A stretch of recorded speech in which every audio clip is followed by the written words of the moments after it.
1 Kings 1. Now King David was old and advanced in years, and they covered him with clothes, but he couldn't keep warm.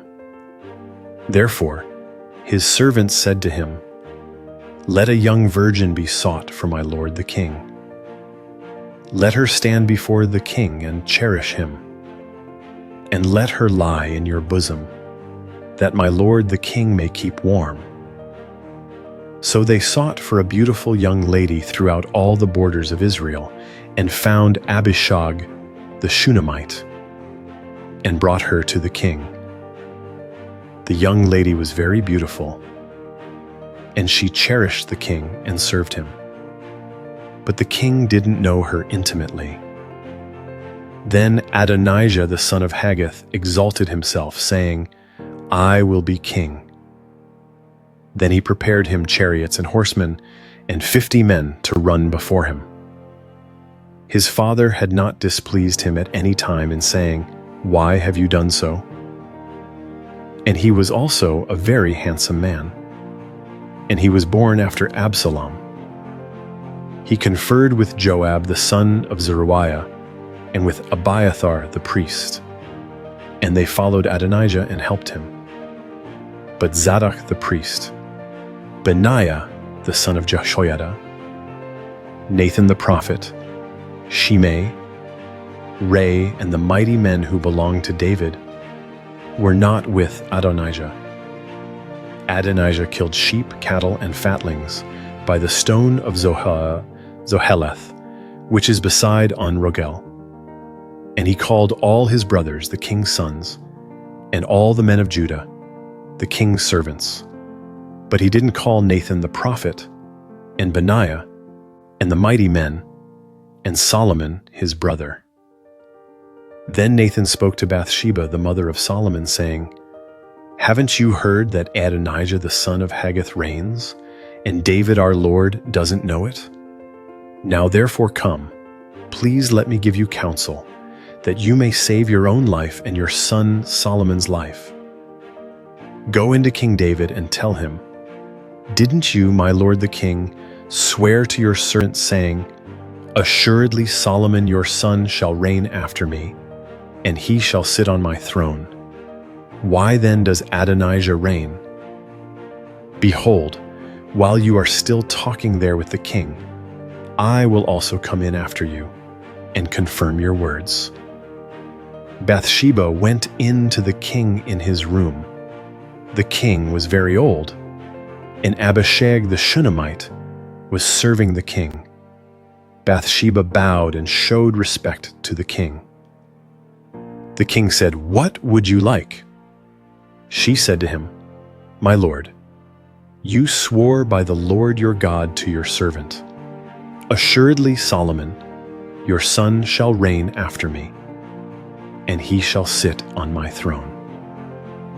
Now, behold, Adonijah reigns, and you, my lord the king, don't know it. He has slain cattle and fatlings and sheep in abundance, and has called all the sons of the king, Abiathar the priest, and Joab the captain of the army. But he hasn't called Solomon your servant. You, my lord the king, the eyes of all Israel are on you, that you should tell them who will sit on the throne of my lord the king after him. Otherwise it will happen, when my lord the king sleeps with his fathers, that I and my son Solomon will be considered criminals." Behold, while she was still talking with the king, Nathan the prophet came in. They told the king, saying, "Behold Nathan the prophet." When he had come in before the king, he bowed himself before the king with his face to the ground. Nathan said, "My lord, king, have you said, Adonijah shall reign after me, and he shall sit on my throne?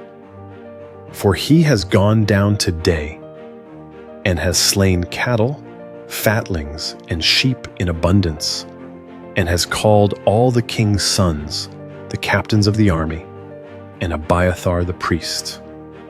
Behold, they are eating and drinking before him, and saying, Long live King Adonijah. But he hasn't called me, even me your servant Zadok the priest, Benaiah the son of Jehoiada, and your servant Solomon.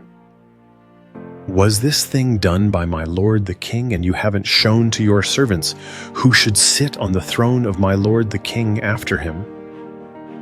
Then King David answered, Call Bathsheba in to me. She came into the king's presence and stood before the king. The king vowed and said, Madam, as the Lord lives, who has redeemed my soul out of all adversity, most certainly as I swore to you by the Lord, the God of Israel, saying, Assuredly Solomon your son shall reign after me, and he shall sit on my throne in my place. I will most certainly do this today. Then Bathsheba bowed with her face to the earth and showed respect to the king and said, Let my lord King David live forever. King David said, Call to me Zadok the priest, Nathan the prophet, and Benaiah the son of Jehoiada. They came before the king.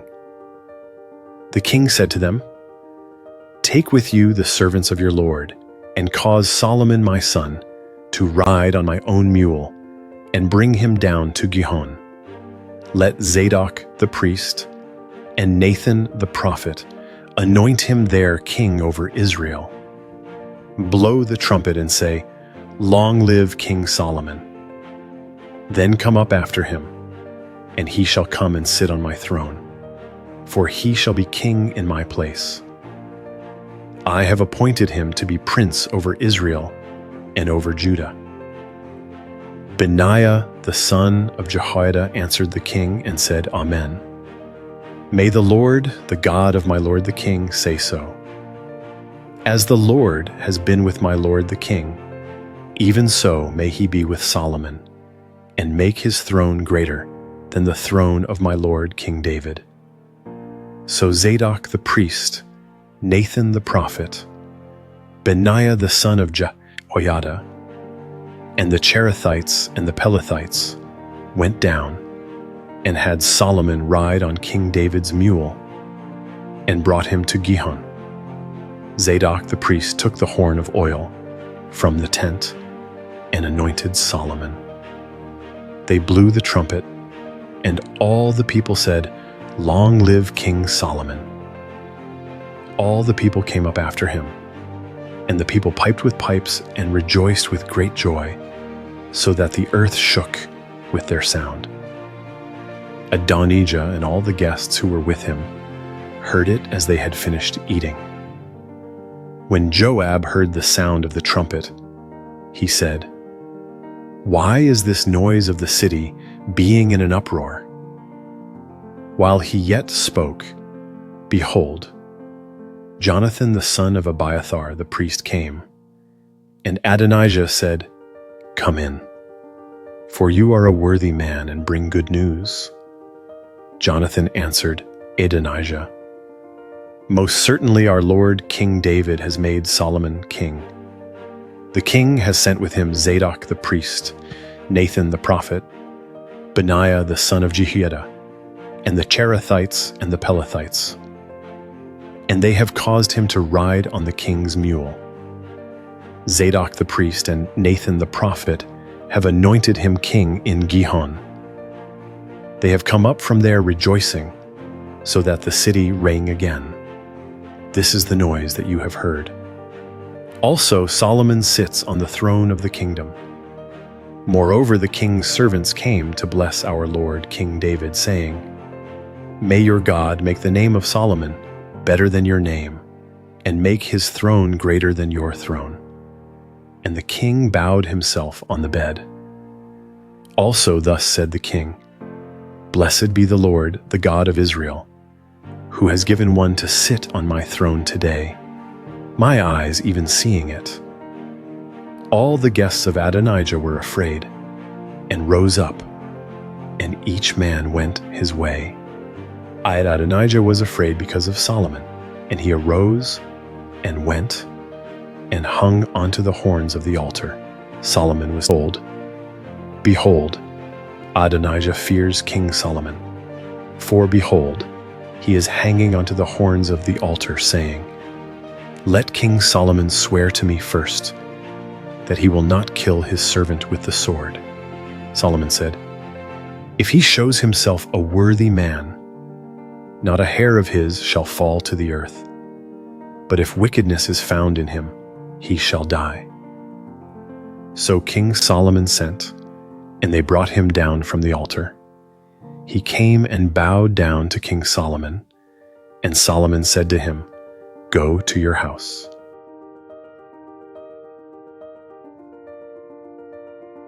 First Kings 2. Now the days of David came near that he should die.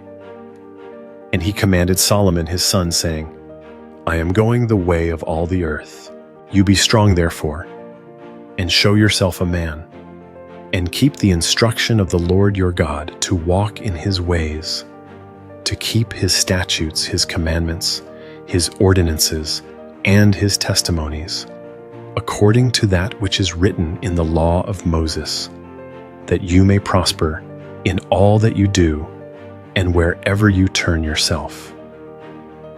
Then the Lord may establish his word, which he spoke concerning me, saying, If your children are careful of their way, to walk before me in truth, with all their heart and with all their soul, there shall not fail you, he said, a man on the throne of Israel. Moreover, you know also what Joab the son of Zeruiah did to me, even what he did to the two captains of the armies of Israel, to Abner, the son of Ner, and to Amasa the son of Jether, whom he killed, and shed the blood of war in peace, and put the blood of war on his sash that was around his waist, and in his sandals that were on his feet. Do therefore according to your wisdom, and don't let his gray head go down to Sheol in peace.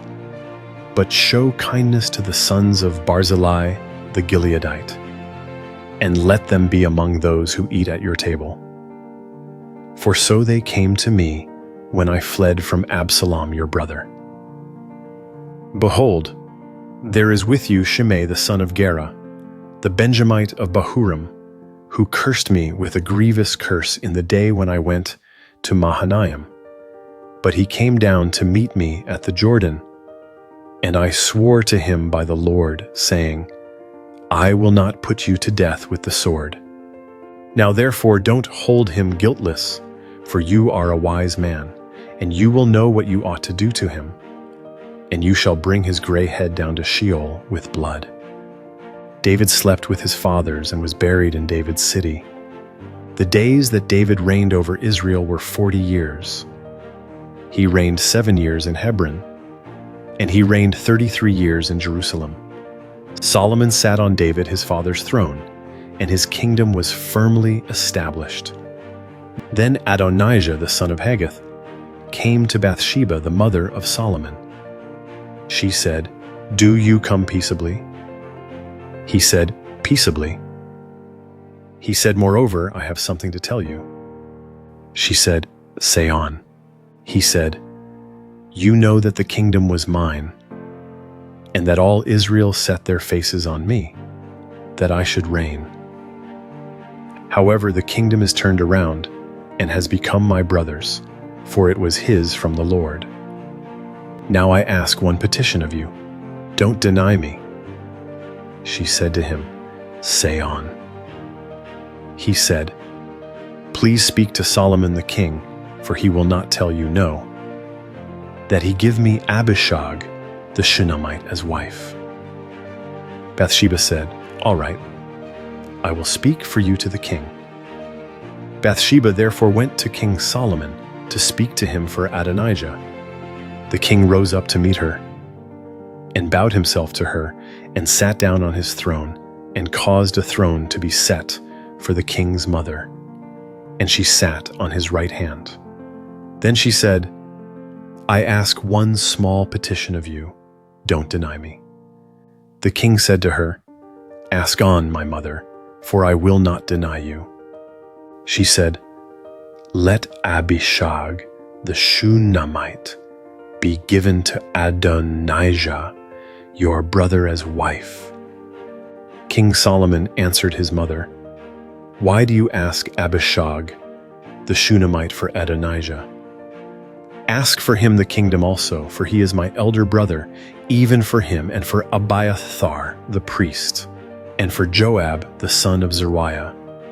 Then King Solomon swore by the Lord, saying, "God do so to me, and more also, if Adonijah has not spoken this word against his own life.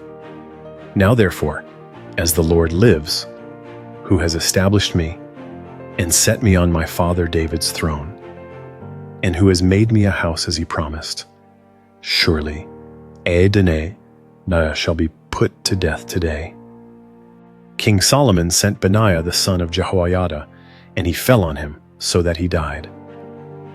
To Abiathar the priest the king said, "Go to Anathoth to your own fields, for you are worthy of death.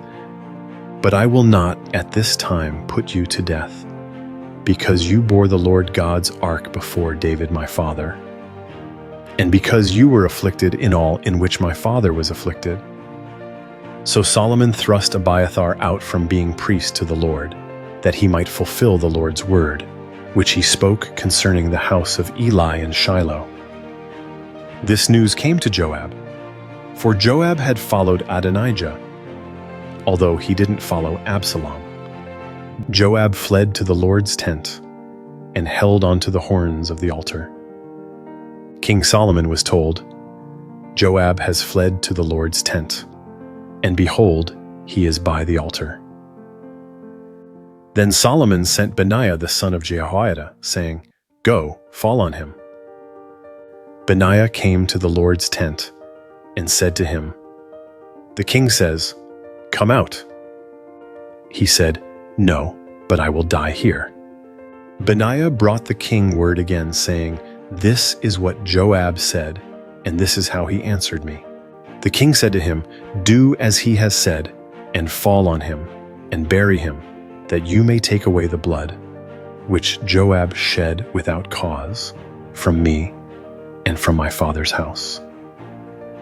The Lord will return his blood on his own head, because he fell on 2 men more righteous and better than he, and killed them with the sword. And my father David didn't know it. Abner the son of Ner, captain of the army of Israel, and Amasa the son of Jether, captain of the army of Judah. So their blood will return on the head of Joab and on the head of his offspring forever. But for David, for his offspring, for his house, and for his throne, there will be peace forever from the Lord." Then Benaiah the son of Jehoiada went up and fell on him and killed him, and he was buried in his own house in the wilderness. The king put Benaiah the son of Jehoiada in his place over the army, and the king put Zadok the priest in the place of Abiathar. The king sent and called for Shimei, and said to him, "Build yourself a house in Jerusalem, and live there, and don't go anywhere else. For on the day you go out and pass over the brook Kidron, know for certain that you will surely die. Your blood will be on your own head." Shimei said to the king, "What you say is good. As my lord the king has said, so will your servant do." Shimei lived in Jerusalem many days. At the end of 3 years, 2 of Shimei's slaves ran away to Achish, son of Maacah, king of Gath. They told Shimei, saying, "Behold, your slaves are in Gath." Shimei arose, saddled his donkey, and went to Gath to Achish to seek his slaves. And Shimei went and brought his slaves from Gath.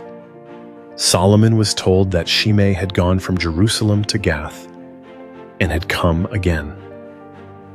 The king sent and called for Shimei and said to him, "Didn't I adjure you by the Lord and warn you, saying, 'Know for certain that on the day you go out and walk anywhere else, you shall surely die'? You said to me, 'The saying that I have heard is good.' Why then have you not kept the oath of the Lord and the commandment that I have instructed you with?" The king said moreover to Shimei, "You know in your heart all the wickedness that you did to David my father. Therefore the Lord will return your wickedness on your own head. But King Solomon will be blessed, and David's throne will be established before the Lord forever." So the king commanded Benaiah the son of Jehoiada, and he went out and fell on him, so that he died. The kingdom was established in the hand of Solomon.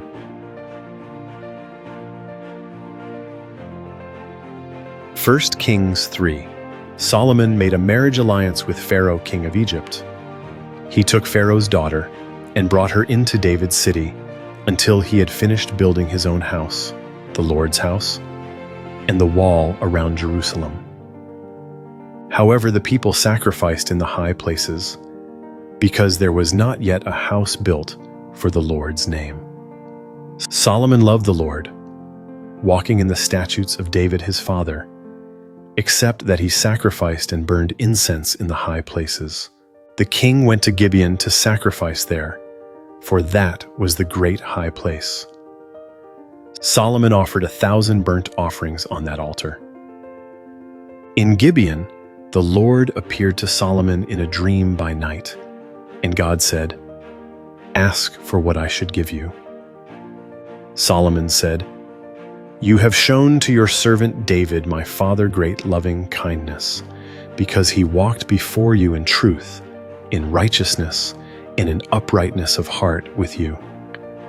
You have kept for him this great loving kindness, that you have given him a son to sit on his throne as it is today. Now, Lord my God, you have made your servant king instead of David my father. I am just a little child. I don't know how to go out or come in. Your servant is among your people which you have chosen, a great people that can't be numbered or counted for multitude. Give your servant therefore an understanding heart to judge your people, that I may discern between good and evil. For who is able to judge this great people of yours?" This request pleased the Lord, that Solomon had asked this thing. God said to him, "Because you have asked this thing, and have not asked for yourself long life, nor have you asked for riches for yourself, nor have you asked for the life of your enemies, but have asked for yourself understanding to discern justice. Behold, I have done according to your word. Behold, I have given you a wise and understanding heart, so that there has been no one like you before you, and after you none will arise like you. I have also given you that which you have not asked, both riches and honor, so that there will not be any among the kings like you for all your days. If you will walk in my ways, to keep my statutes and my commandments, as your father David walked, then I will lengthen your days." Solomon awoke, and behold, it was a dream. Then he came to Jerusalem and stood before the ark of the Lord's covenant, and offered up burnt offerings, offered peace offerings, and made a feast for all his servants. Then 2 women who were prostitutes came to the king and stood before him. The one woman said, "O my lord, I and this woman dwell in one house. I delivered a child with her in the house. The 3rd day after I delivered, this woman delivered also. We were together. There was no stranger with us in the house, just us 2 in the house. This woman's child died in the night, because she lay on it. She arose at midnight, and took my son from beside me while your servant slept, and laid it in her bosom, and laid her dead child in my bosom. When I rose in the morning to nurse my child, behold, he was dead. But when I had looked at him in the morning, behold, it was not my son whom I bore." The other woman said, "No, but the living one is my son, and the dead one is your son. The first one said, "No, but the dead one is your son, and the living one is my son." They argued like this before the king. Then the king said, "One says, 'This is my son who lives, and your son is the dead one.' And the other says, 'No, but your son is the dead one, and my son is the living one.' The king said, 'Get me a sword.' So they brought a sword before the king. The king said, 'Divide the living child in two, and give half to the one and half to the other.' Then the woman whom the living child was spoke to the king, for her heart yearned over her son. And she said, 'Oh, my lord, give her the living child, and in no way kill him.' But the other said, 'He shall be neither mine nor yours. Divide him.' Then the king answered, 'Give the first woman the living child, and definitely do not kill him. She is his mother.' All Israel heard of the judgment which the king had judged, and they feared the king, for they saw that the wisdom of God was in him to do justice.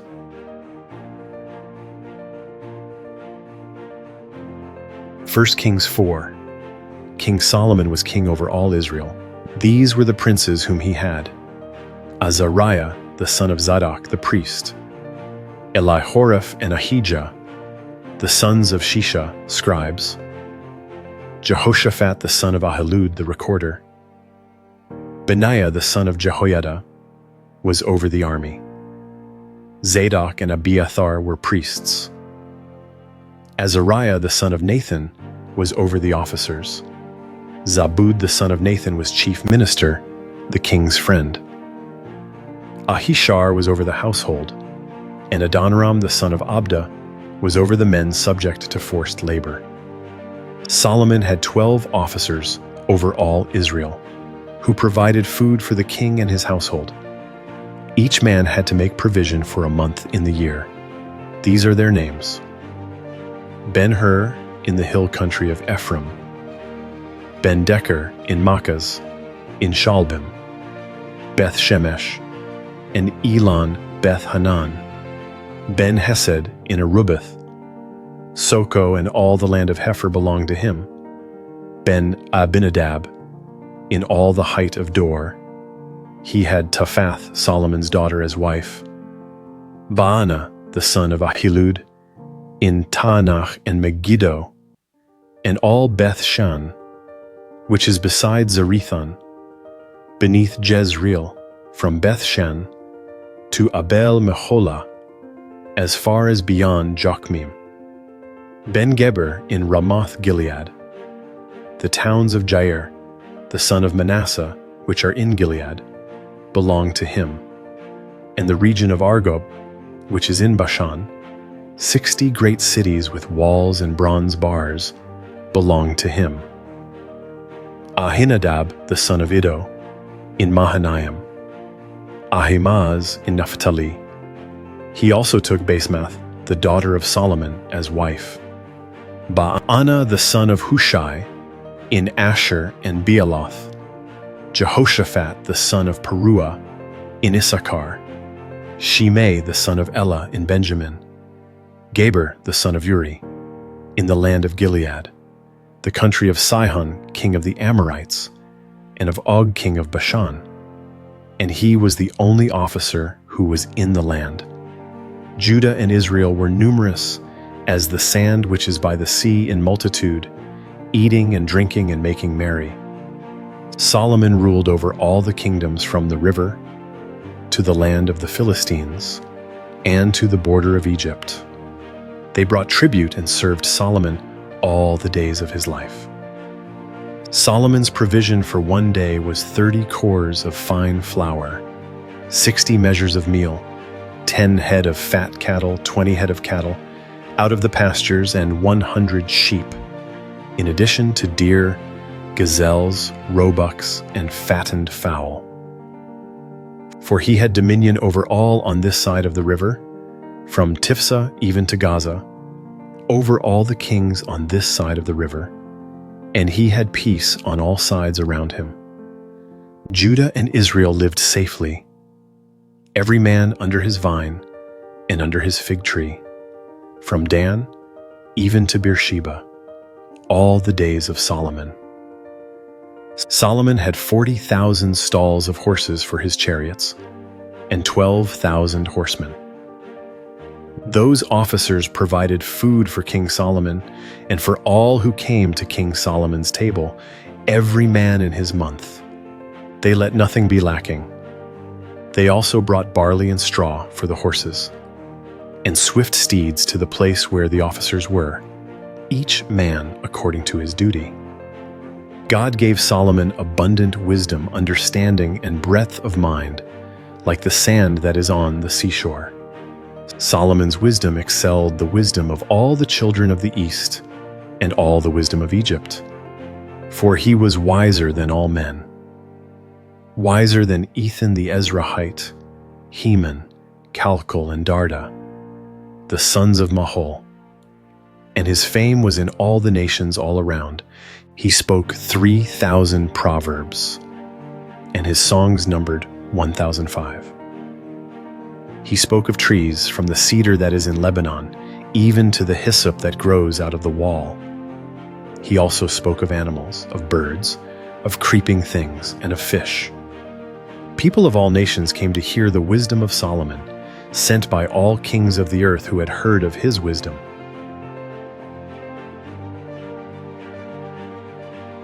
1 Kings 5. Hiram king of Tyre sent his servants to Solomon, for he had heard that they had anointed him king in the place of his father, and Hiram had always loved David.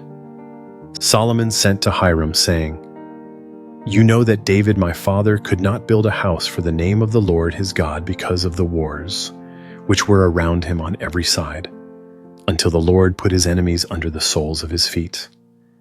But now the Lord my God has given me rest on every side. There is no enemy and no evil occurrence. Behold, I intend to build a house for the name of the Lord my God. As the Lord spoke to David my father, saying, Your son, whom I will set on your throne in your place, shall build the house for my name. Now therefore command that cedar trees be cut for me out of Lebanon. My servants will be with your servants, and I will give you wages for your servants, according to all that you say. For you know that there is nobody among us who knows how to cut timber like the Sidonians." When Hiram heard the words of Solomon, he rejoiced greatly and said, "Blessed is the Lord today, who has given to David a wise son to rule over this great people." Hiram sent to Solomon, saying, "I have heard the message which you have sent to me. I will do all your desire concerning timber of cedar and concerning cypress timber. My servants will bring them down from Lebanon to the sea. I will make them into rafts to go by sea to the place that you specify to me, and will cause them to be broken up there, and you will receive them. You will accomplish my desire in giving food for my household." So Hiram gave Solomon cedar timber and cypress timber, according to all his desire. Solomon gave Hiram 20,000 cores of wheat for food to his household, and 20 cores of pure oil. Solomon gave this to Hiram year by year. The Lord gave Solomon wisdom, as he promised him. There was peace between Hiram and Solomon, and the two of them made a treaty together. King Solomon raised a levy out of all Israel, and the levy was 30,000 men. He sent them to Lebanon, 10,000 a month by courses. For a month they were in Lebanon, and 2 months at home, and Adonijah was over the men subject to forced labor. Solomon had 70,000 who bore burdens and 80,000 who were stonecutters in the mountains, besides Solomon's chief officers who were over the work, 3,300 who ruled over the people who labored in the work. The king commanded, and they cut out large stones, costly stones, to lay the foundation of the house with worked stone. Solomon's builders and Hiram's builders and the Gebalites cut them and prepared the timber and the stones to build the house.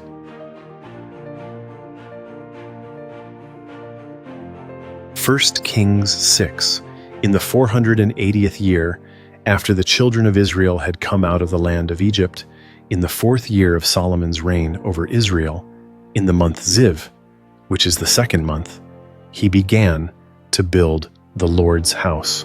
The house which King Solomon built for the Lord had a length of 60 cubits, and its width 20, and its height 30 cubits. The porch in front of the temple of the house had a length of 20 cubits, which was along the width of the house.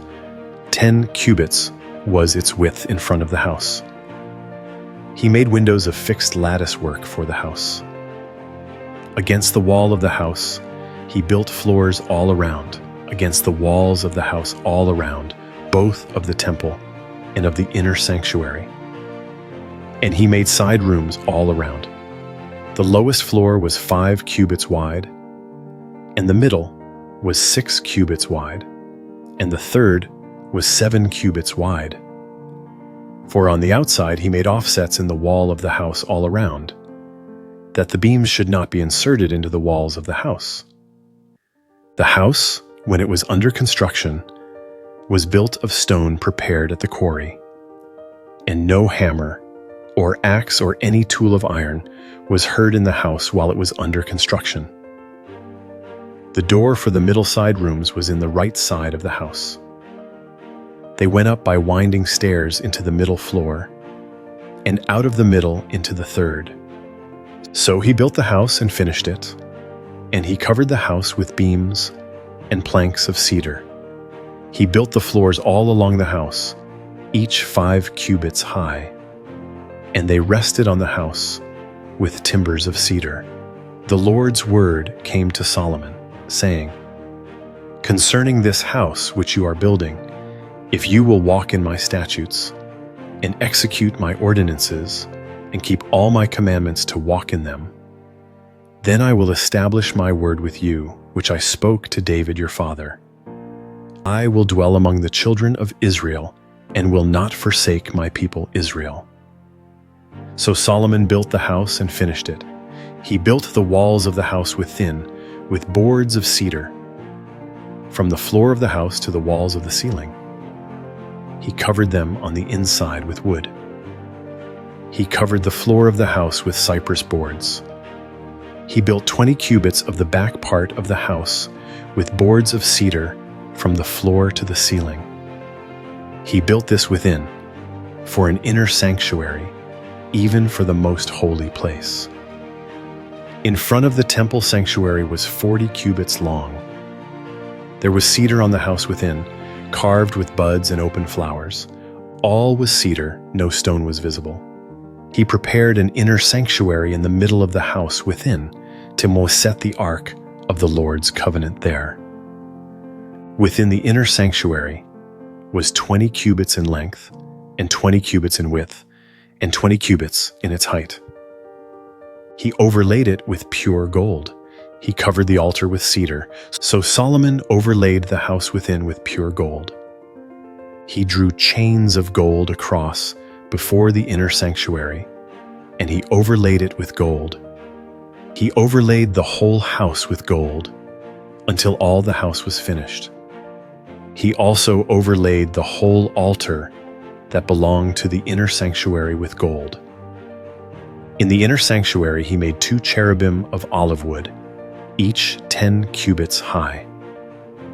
5 cubits was the length of one wing of the cherub, and 5 cubits was the length of the other wing of the cherub.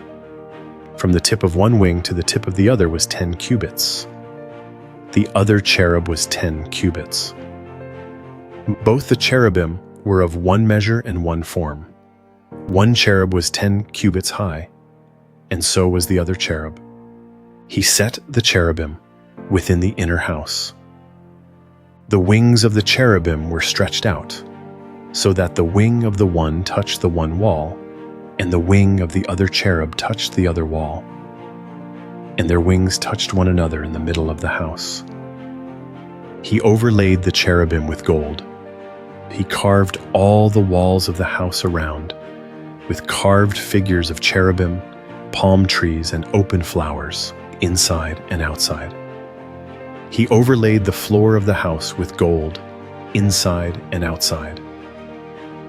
For the entrance of the inner sanctuary, he made doors of olive wood. The lintel and doorposts were a fifth part of the wall. So he made 2 doors of olive wood, and he carved on them carvings of cherubim, palm trees, and open flowers, and overlaid them with gold. He spread the gold on the cherubim and on the palm trees. He also made the entrance of the temple doorposts of olive wood out of a 4th part of the wall, and 2 doors of cypress wood. The 2 leaves of the one door were folding, and the 2 leaves of the other door were folding. He carved cherubim, palm trees, and open flowers, and he overlaid them with gold, fitted on the engraved work. He built the inner court with 3 courses of cut stone and a course of cedar beams. The foundation of the Lord's house was laid in the 4th year in the month Ziv. In the 11th year in the month Bul, which is the 8th month, the house was finished throughout all its parts and according to all its specifications. So he spent 7 years building it.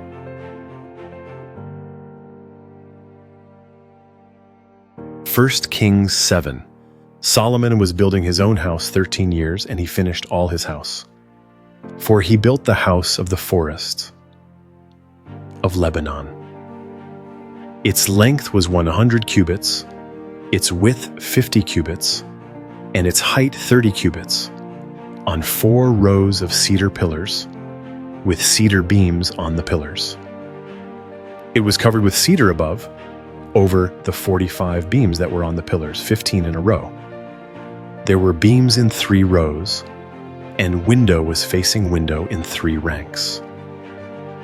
All the doors and posts were made square with beams, and window was facing window in 3 ranks. He made the hall of pillars. Its length was 50 cubits, and its width 30 cubits, with a porch before them, and pillars and a threshold before them. He made the porch of the throne where he was to judge, even the porch of judgment, and it was covered with cedar from floor to floor. His house where he was to dwell, the other court within the porch, was of the same construction. He made also a house for Pharaoh's daughter, whom Solomon had taken as wife, like this porch.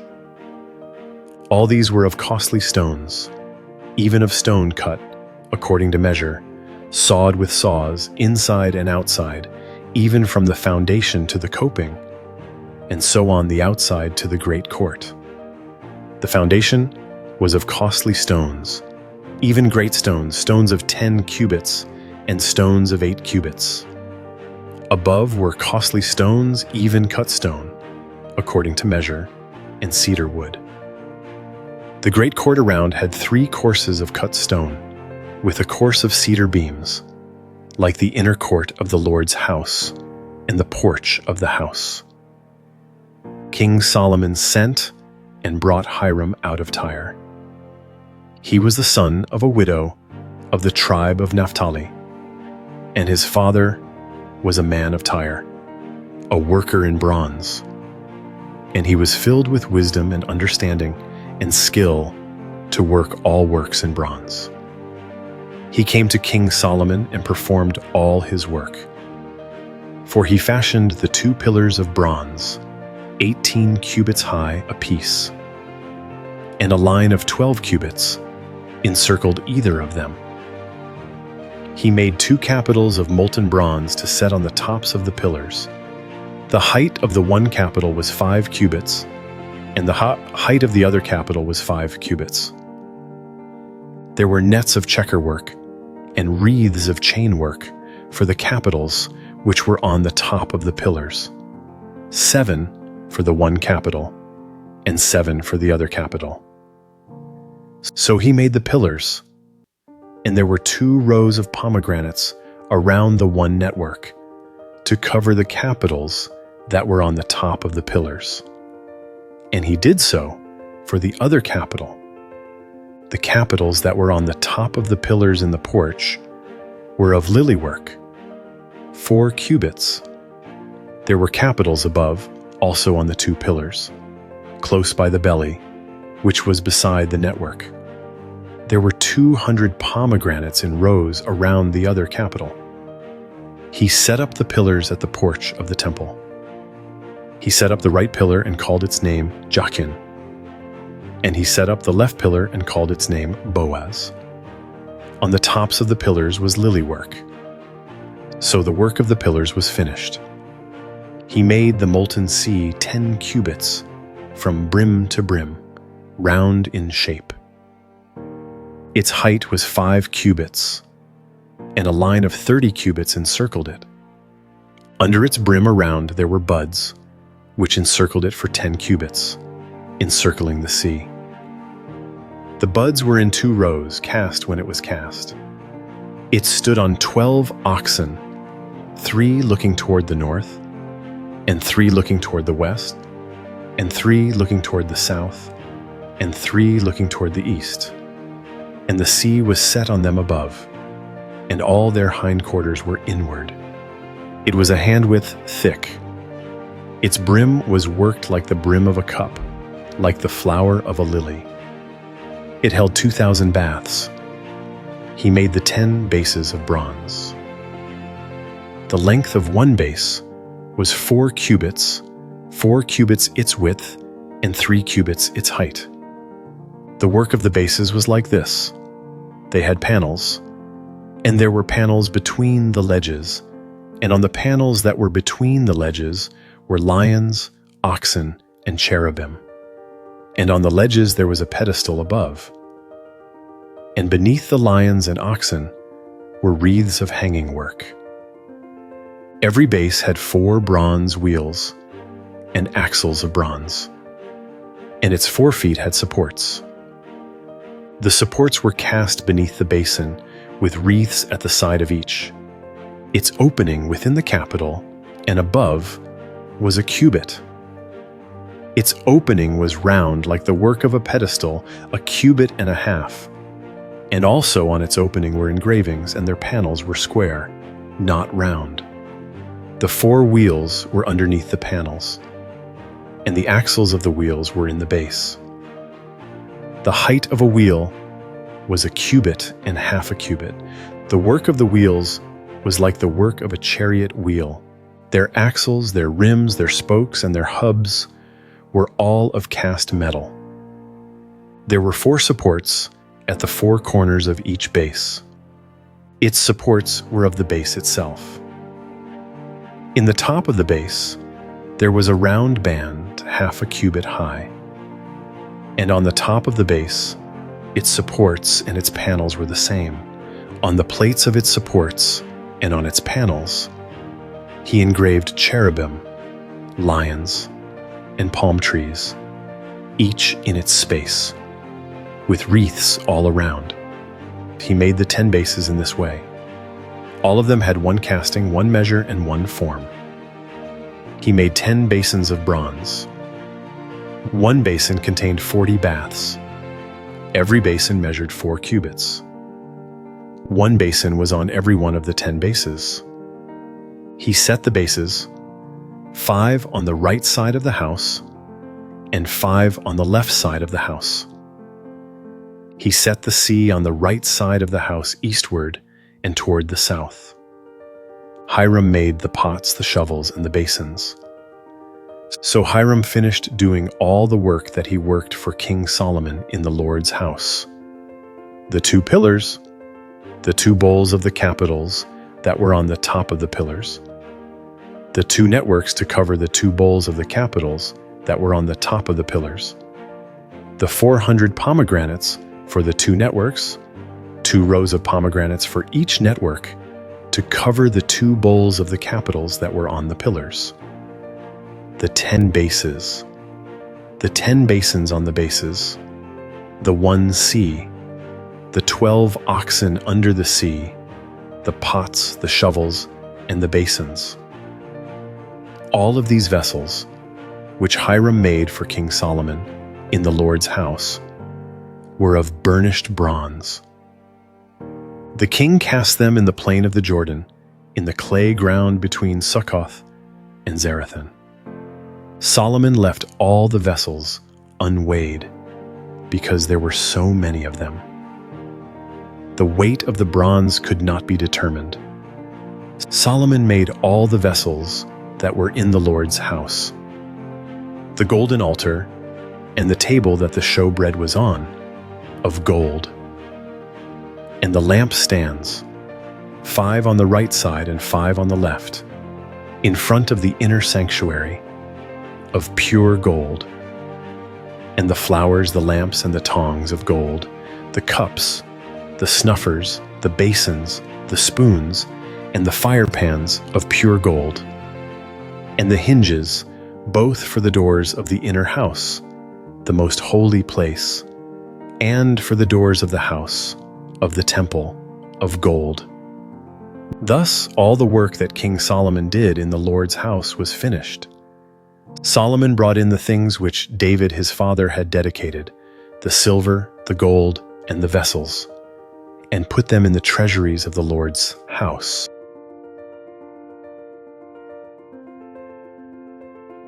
1 Kings 8.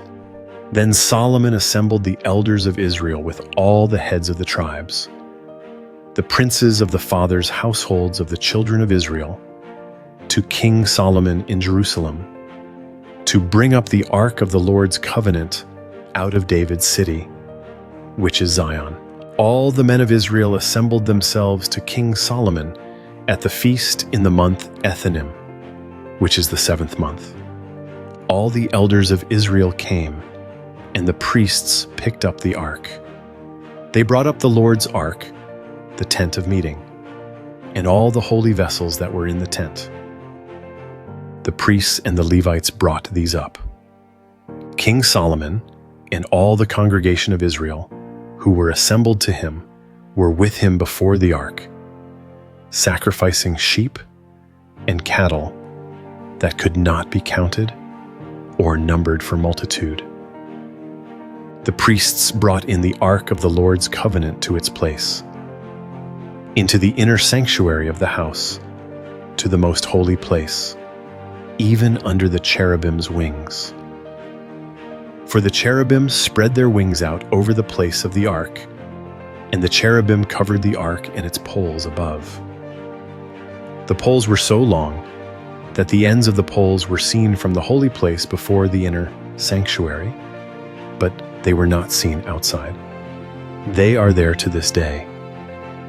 There was nothing in the ark except the 2 stone tablets, which Moses put there at Horeb, when the Lord made a covenant with the children of Israel, when they came out of the land of Egypt.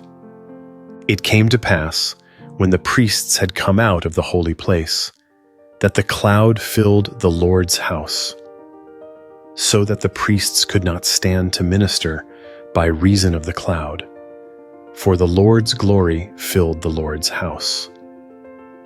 Then Solomon said, "The Lord has said that he would dwell in the thick darkness.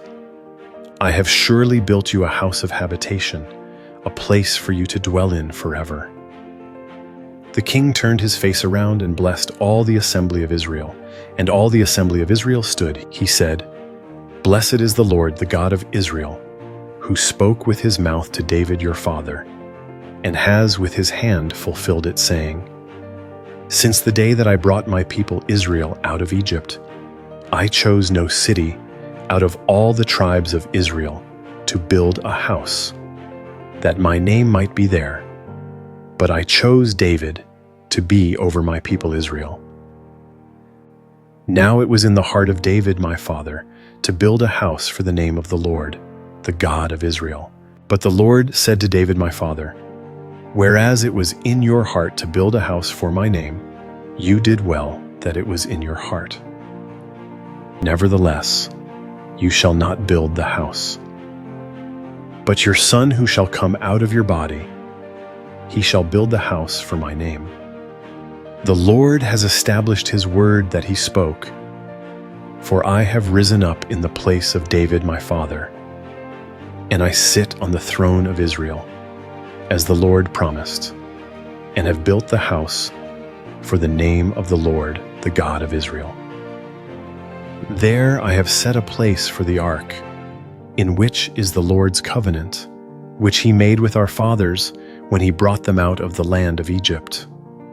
Solomon stood before the Lord's altar in the presence of all the assembly of Israel, and spread out his hands toward heaven. And he said, Lord, the God of Israel, there is no God like you, in heaven above or on earth beneath, who keeps covenant and loving kindness with your servants, who walk before you with all their heart, who has kept with your servant David my father that which you promised him. Yes, you spoke with your mouth, and have fulfilled it with your hand, as it is today. Now therefore, may Lord, the God of Israel, keep with your servant David my father that which you have promised him, saying, There shall not fail from you a man in my sight to sit on the throne of Israel, if only your children take heed to their way, to walk before me as you have walked before me.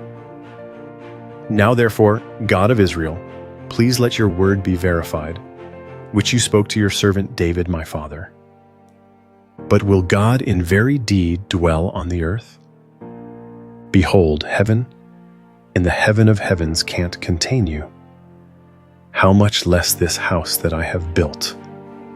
Yet have respect for the prayer of your servant and for his supplication, Lord my God, to listen to the cry and to the prayer which your servant prays before you today, that your eyes may be open toward this house night and day, even toward the place of which you have said, My name shall be there, to listen to the prayer which your servant prays toward this place. Listen to the supplication of your servant and of your people Israel when they pray toward this place. Yes, here in heaven, your dwelling place, and when you hear, forgive. If a man sins against his neighbor and an oath is laid on him to cause him to swear, and he comes and swears before your altar in this house, then hear in heaven, and act, and judge your servants, condemning the wicked, to bring his way on his own head, and justifying the righteous, to give him according to his righteousness. When your people Israel are struck down before the enemy because they have sinned against you, if they turn again to you and confess your name, and pray, and make supplication to you in this house, then hear in heaven, and forgive the sin of your people Israel, and bring them again to the land which you gave to their fathers. When the sky is shut up, and there is no rain because they have sinned against you, if they pray toward this place, and confess your name, and turn from their sin when you afflict them, then hear in heaven, and forgive the sin of your servants and of your people Israel, when you teach them the good way in which they should walk, and send rain on your land, which you have given to your people for an inheritance. If there is famine in the land, if there is pestilence, if there is blight, mildew, locust, or caterpillar, if their enemy besieges them in the land of their cities, whatever plague, whatever sickness there is, whatever prayer and supplication is made by any man, or by all your people Israel, who shall each know the plague of his own heart and spread out his hands toward this house, then hear in heaven, your dwelling place, and forgive and act, and give to every man according to all his ways, whose heart you know. For you, even you only, know the hearts of all the children of men, that they may fear you all the days that they live in the land which you gave to our fathers. Moreover, concerning the foreigner who is not of your people Israel, when he comes out of a far country for your name's sake. For they shall hear of your great name and of your mighty hand and of your outstretched arm, when he comes and prays toward this house. Hear in heaven your dwelling place, and do according to all that the foreigner calls to you for, that all the peoples of the earth may know your name, to fear you, as do your people Israel, and that they may know that this house which I have built is called by your name. If your people go out to battle against their enemy, by whatever way you shall send them, and they pray to the Lord toward the city which you have chosen, and toward the house which I have built for your name, then hear in heaven their prayer and their supplication, and maintain their cause. If they sin against you, for there is no man who doesn't sin, and you are angry with them, and deliver them to the enemy, so that they carry them away captive to the land of the enemy, far off or near. Yet if they repent in the land where they are carried captive, and turn again, and make supplication to you in the land of those who carried them captive, saying, We have sinned and have done perversely, we have dealt wickedly. If they return to you with all their heart, and with all their soul in the land of their enemies, who carried them captive, and pray to you toward their land, which you gave to their fathers, the city which you have chosen, and the house which I have built for your name, then hear their prayer and their supplication in heaven, your dwelling place, and maintain their cause, and forgive your people who have sinned against you, and all their transgressions in which they have transgressed against you, and give them compassion before those who carried them captive, that they may have compassion on them, for they are your people and your inheritance, which you brought out of Egypt, from the middle of the iron furnace. That your eyes may be open to the supplication of your servant, and to the supplication of your people Israel, to listen to them whenever they cry to you. For you separated them from among all the peoples of the earth to be your inheritance, as you spoke by Moses your servant, when you brought our fathers out of Egypt, Lord God. It was so that when Solomon had finished praying all this prayer and supplication to the Lord, he arose from before the Lord's altar, from kneeling on his knees with his hands spread out toward heaven. He stood and blessed all the assembly of Israel with a loud voice, saying, Blessed be the Lord, who has given rest to his people Israel, according to all that he promised. There has not failed one word of all his good promise, which he promised by Moses his servant. May the Lord our God be with us, as he was with our fathers. Let him not leave us or forsake us, that he may incline our hearts to him, to walk in all his ways, and to keep his commandments, his statutes, and his ordinances, which he commanded our fathers. Let these my words, with which I have made supplication before the Lord, be near to the Lord our God day and night, that he may maintain the cause of his servant and the cause of his people Israel, as every day requires, that all the peoples of the earth may know that the Lord himself is God. There is no one else. Let your heart therefore be perfect with the Lord our God, to walk in his statutes and to keep his commandments, as it is today. The king and all Israel with him offered sacrifice before the Lord. Solomon offered for the sacrifice of peace offerings, which he offered to the Lord, 22,000 head of cattle and 120,000 sheep. So the king and all the children of Israel dedicated the Lord's house. The same day the king made the middle of the court holy that was before the Lord's house, for there he offered the burnt offering, the meal offering, and the fat of the peace offerings, because the bronze altar that was before the Lord was too little to receive the burnt offering, the meal offering, and the fat of the peace offerings. So Solomon held the feast at that time, and all Israel with him, a great assembly, from the entrance of Hamath to the brook of Egypt, before the Lord our God, 7 days and 7 more days, even 14 days. On the 8th day he sent the people away, and they blessed the king, and went to their tents joyful and glad in their hearts, for all the goodness that the Lord had shown to David his servant, and to Israel his people.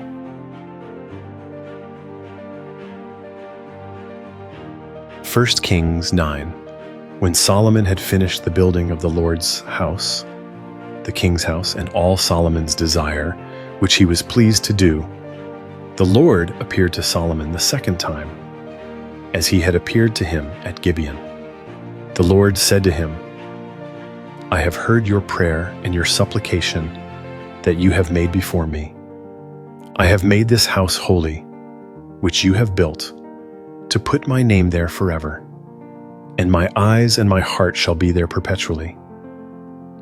As for you, if you will walk before me as David your father walked, in integrity of heart and in uprightness, to do according to all that I have commanded you, and will keep my statutes and my ordinances, then I will establish the throne of your kingdom over Israel forever, as I promised to David your father, saying, There shall not fail from you a man on the throne of Israel.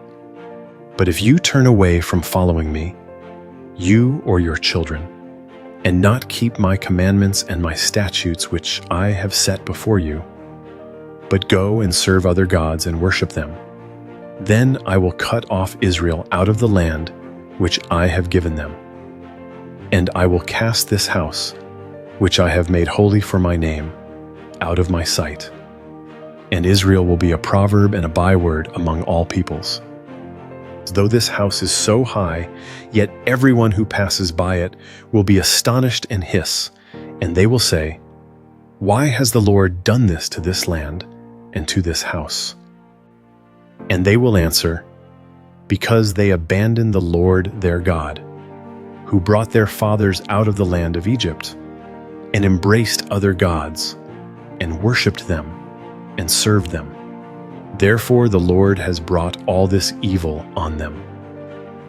At the end of 20 years in which Solomon had built the 2 houses, the Lord's house and the king's house, now Hiram the king of Tyre had furnished Solomon with cedar trees and cypress trees, and with gold, according to all his desire.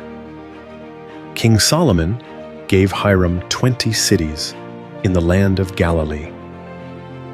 Hiram came out of Tyre to see the cities which Solomon had given him, and they didn't please him. He said, What cities are these which you have given me, my brother? He called them the land of Cabul to this day. Hiram sent to the king 120 talents of gold. This is the reason of the forced labor which King Solomon conscripted, to build the Lord's house, his own house Millo, Jerusalem's wall, Hazor, Megiddo, and Gezer. Pharaoh king of Egypt had gone up, taken Gezer, burned it with fire, killed the Canaanites who lived in the city, and given it for a wedding gift to his daughter, Solomon's wife. Solomon built in the land Gezer, Beth-horah the lower, Baalath, Tamar in the wilderness, all the storage cities that Solomon had, the cities for his chariots, the cities for his horsemen, and that which Solomon desired to build for his pleasure in Jerusalem and in Lebanon, and in all the land of his dominion. As for all the people who were left of the Amorites, the Hittites, the Perizzites, the Hivites, and the Jebusites, who were not of the children of Israel, their children who were left after them in the land, whom the children of Israel were not able utterly to destroy. Of them Solomon raised a levy of bond servants to this day. But of the children of Israel Solomon made no bond servants, but they were the men of war, his servants, his princes, his captains, and rulers of his chariots and of his horsemen. These were the 550 chief officers who were over Solomon's work, who ruled over the people who labored in the work. But Pharaoh's daughter came up out of David's city to her house which Solomon had built for her. Then he built Millo. Solomon offered burnt offerings and peace offerings on the altar, which he built to the Lord 3 times per year, burning incense with them on the altar that was before the Lord. So he finished the house. King Solomon made a fleet of ships in Esion-Geber, which is beside Eloth, on the shore of the Red Sea in the land of Edom. Hiram sent in the fleet his servants, sailors who had knowledge of the sea, with the servants of Solomon. They came to Ophir and fetched from there gold, 420 talents, and brought it to King Solomon.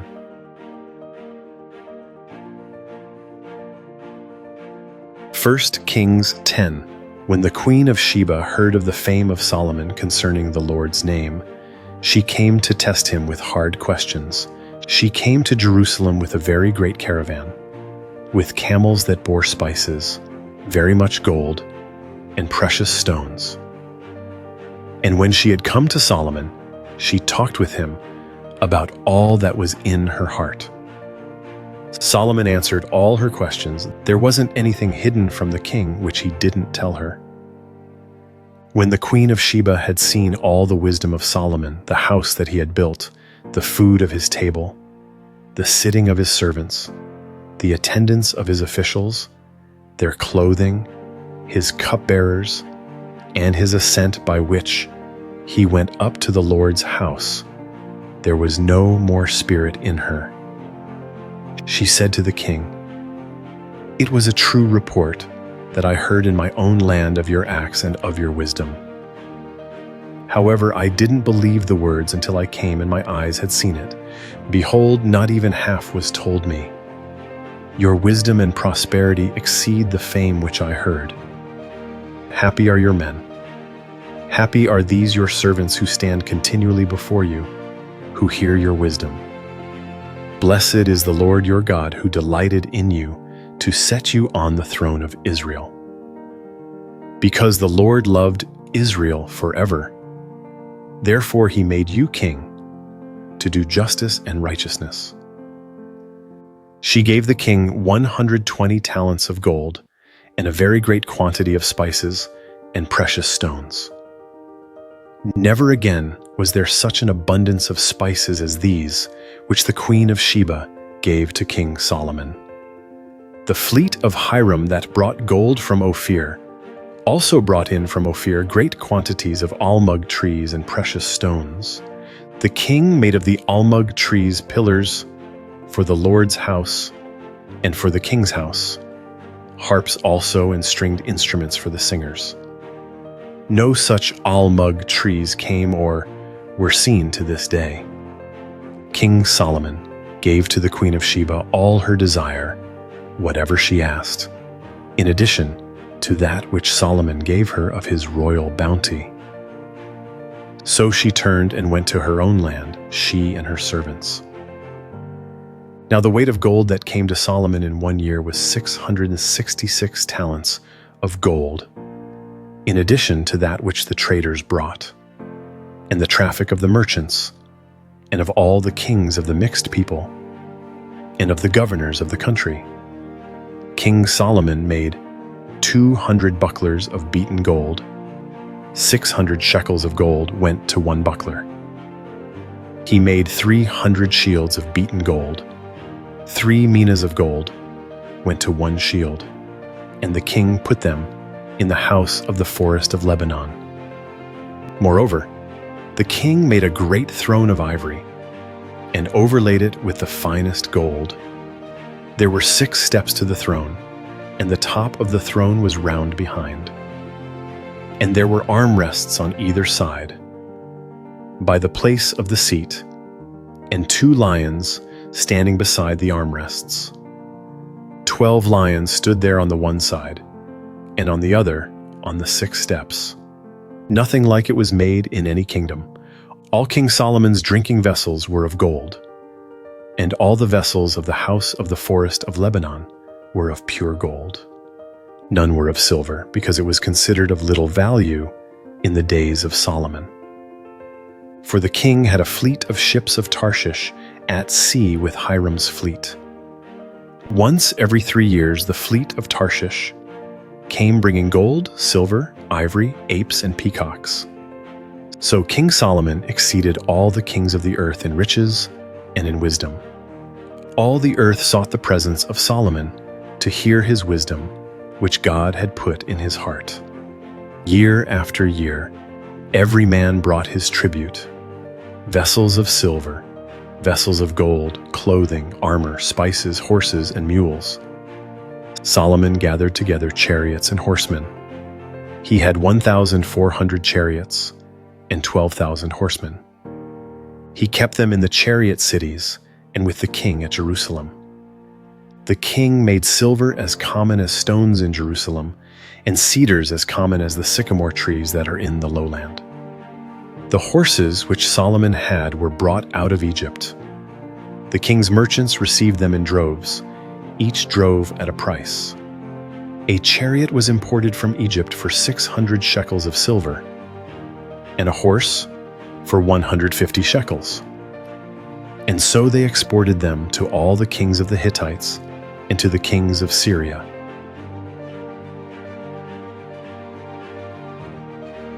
First Kings 11.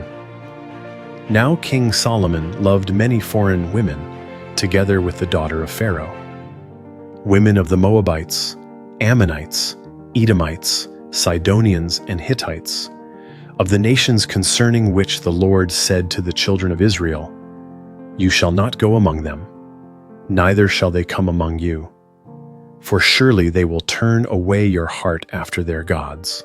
Solomon joined to these in love. He had 700 wives, princesses, and 300 concubines. His wives turned his heart away.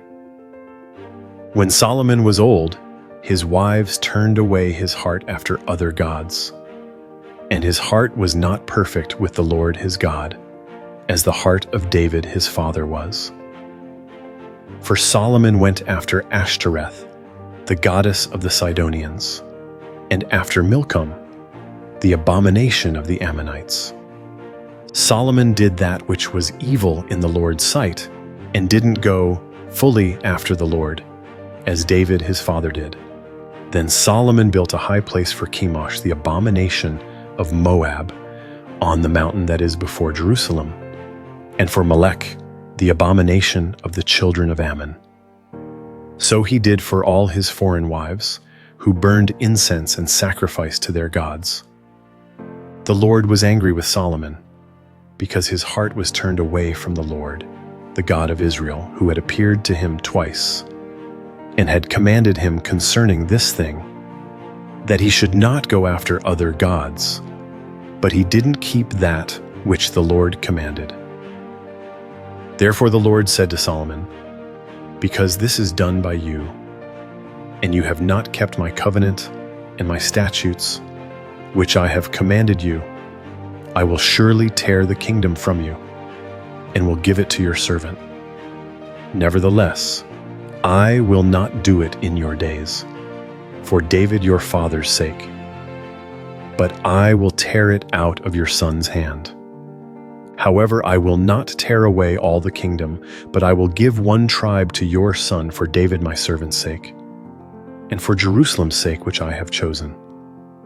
The Lord raised up an adversary to Solomon, Hadad the Edomite. He was one of the king's offspring in Edom. For when David was in Edom, and Joab the captain of the army had gone up to bury the slain, and had struck every male in Edom, for Joab and all Israel remained there 6 months until he had cut off every male in Edom, Hadad fled, he and certain Edomites of his father's servants with him, to go into Egypt, when Hadad was still a little child. They arose out of Midian and came to Paran. And they took men with them out of Paran. And they came to Egypt, to Pharaoh king of Egypt, who gave him a house and appointed him food and gave him land.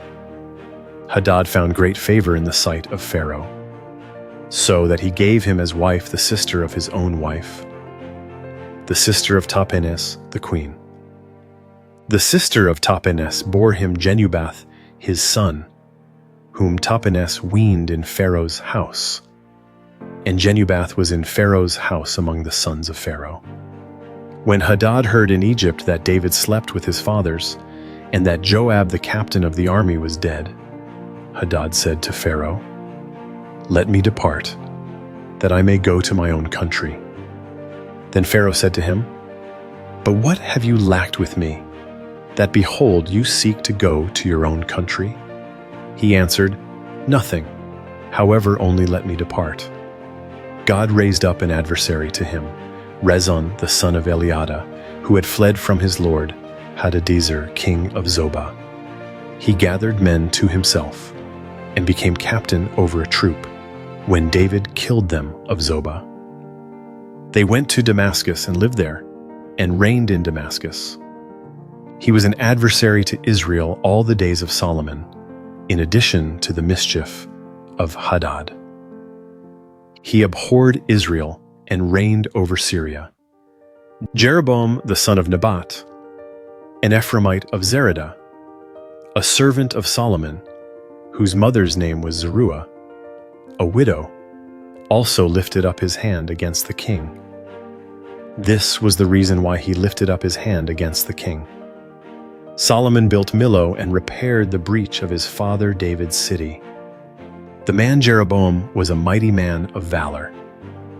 And Solomon saw the young man that he was industrious, and he put him in charge of all the labor of the house of Joseph. At that time, when Jeroboam went out of Jerusalem, the prophet Ahijah the Shilonite found him on the way. Now Ahijah had clad himself with a new garment, and the two of them were alone in the field.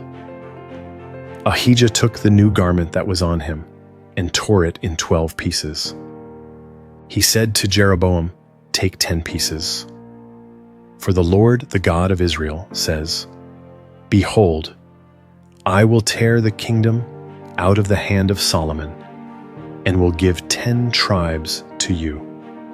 But he shall have 1 tribe, for my servant David's sake, and for Jerusalem's sake, the city which I have chosen out of all the tribes of Israel, because they have forsaken me, and have worshipped Ashtoreth, the goddess of the Sidonians, Chemosh, the god of Moab, and Milcom, the god of the children of Ammon.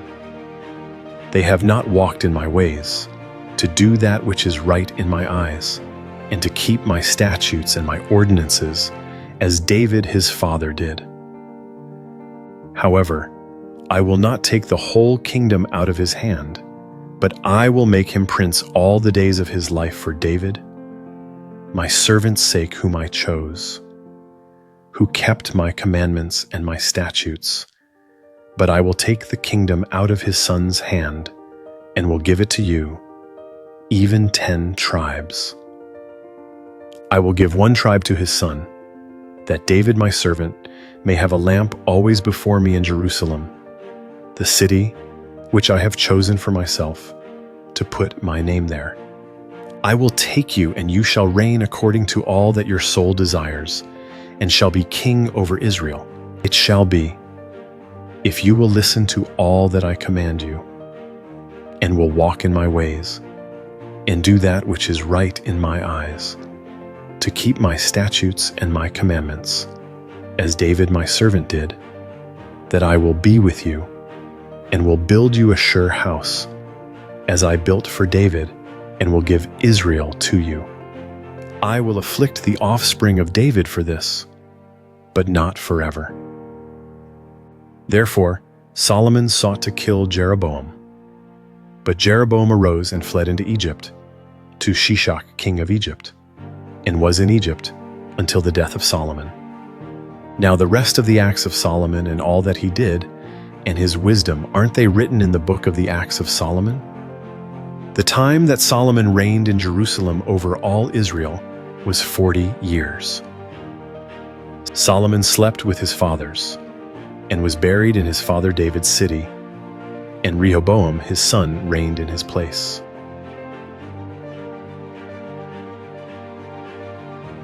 1 Kings 12. Rehoboam went to Shechem, for all Israel had come to Shechem to make him king, when Jeroboam the son of Nebat heard of it, for he was yet in Egypt, where he had fled from the presence of King Solomon. And Jeroboam lived in Egypt, and they sent and called him. Jeroboam and all the assembly of Israel came, and spoke to Rehoboam, saying, Your father made our yoke difficult. Now therefore, make the hard service of your father, and his heavy yoke, which he put on us, lighter, and we will serve you.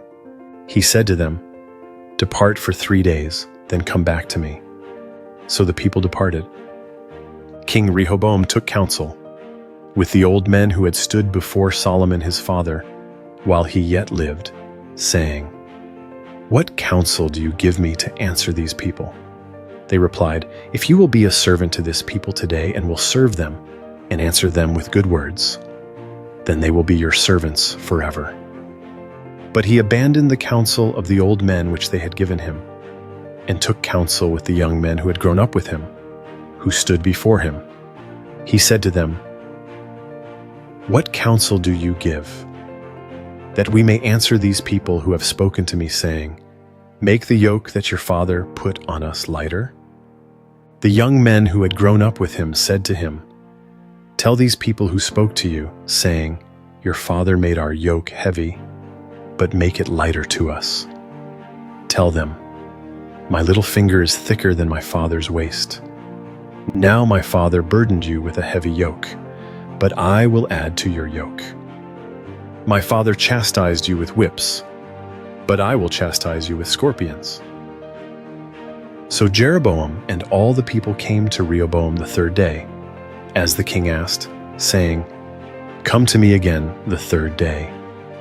The king answered the people roughly, and abandoned the counsel of the old men, which they had given him, and spoke to them according to the counsel of the young men, saying, My father made your yoke heavy, but I will add to your yoke.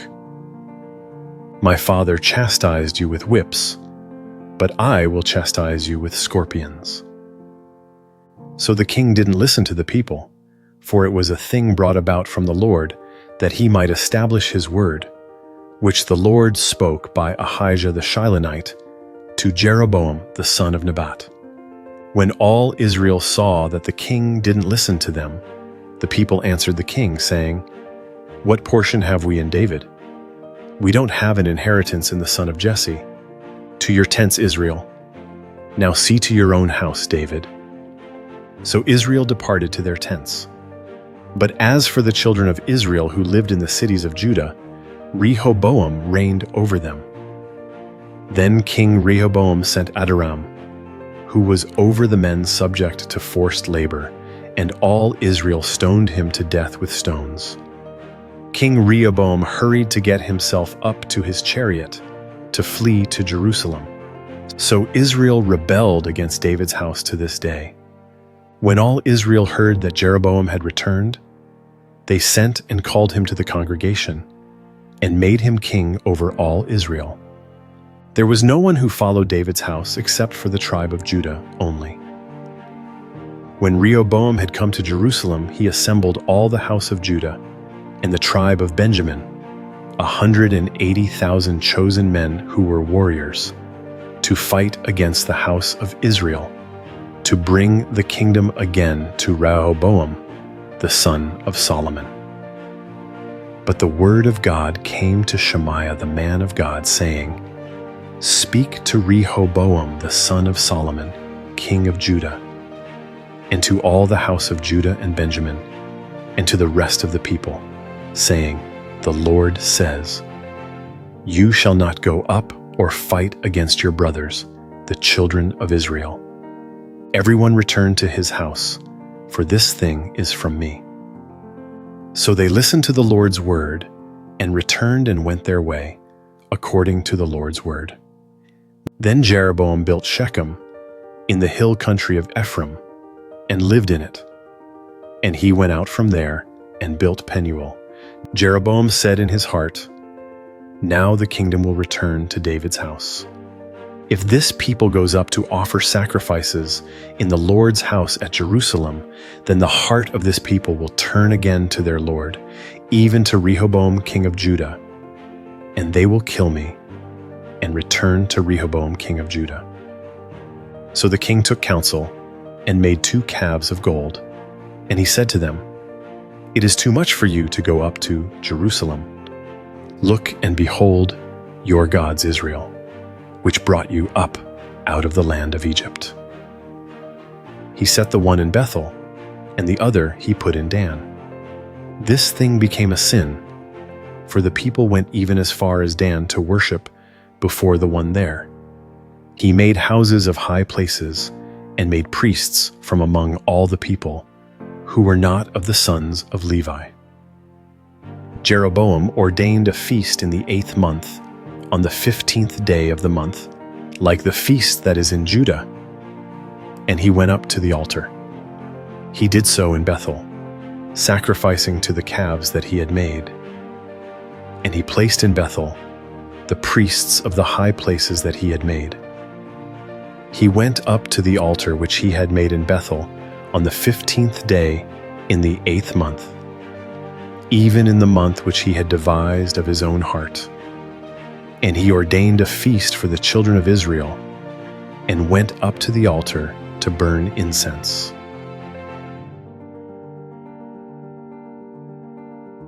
First Kings 13. Behold, a man of God came out of Judah by the Lord's word to Bethel, and Jeroboam was standing by the altar to burn incense. He cried against the altar by the Lord's word and said, "Altar, altar!" The Lord says, "Behold, a son will be born to David's house, Josiah by name. On you he will sacrifice the priests of the high places who burn incense on you, and they will burn men's bones on you." He gave a sign the same day, saying, "This is the sign which the Lord has spoken. Behold, the altar will be split apart, and the ashes that are on it will be poured out." When the king heard the saying of the man of God, which he cried against the altar in Bethel, Jeroboam put out his hand from the altar, saying, "Seize him." His hand, which he put out against him, dried up, so that he could not draw it back again to himself. The altar was also split apart, and the ashes poured out from the altar, according to the sign which the man of God had given by the Lord's word. The king answered the man of God, "Now intercede for the favor of the Lord your God, and pray for me, that my hand may be restored me again." The man of God interceded with the Lord, and the king's hand was restored to him again, and became as it was before. The king said to the man of God, "Come home with me and refresh yourself, and I will give you a reward."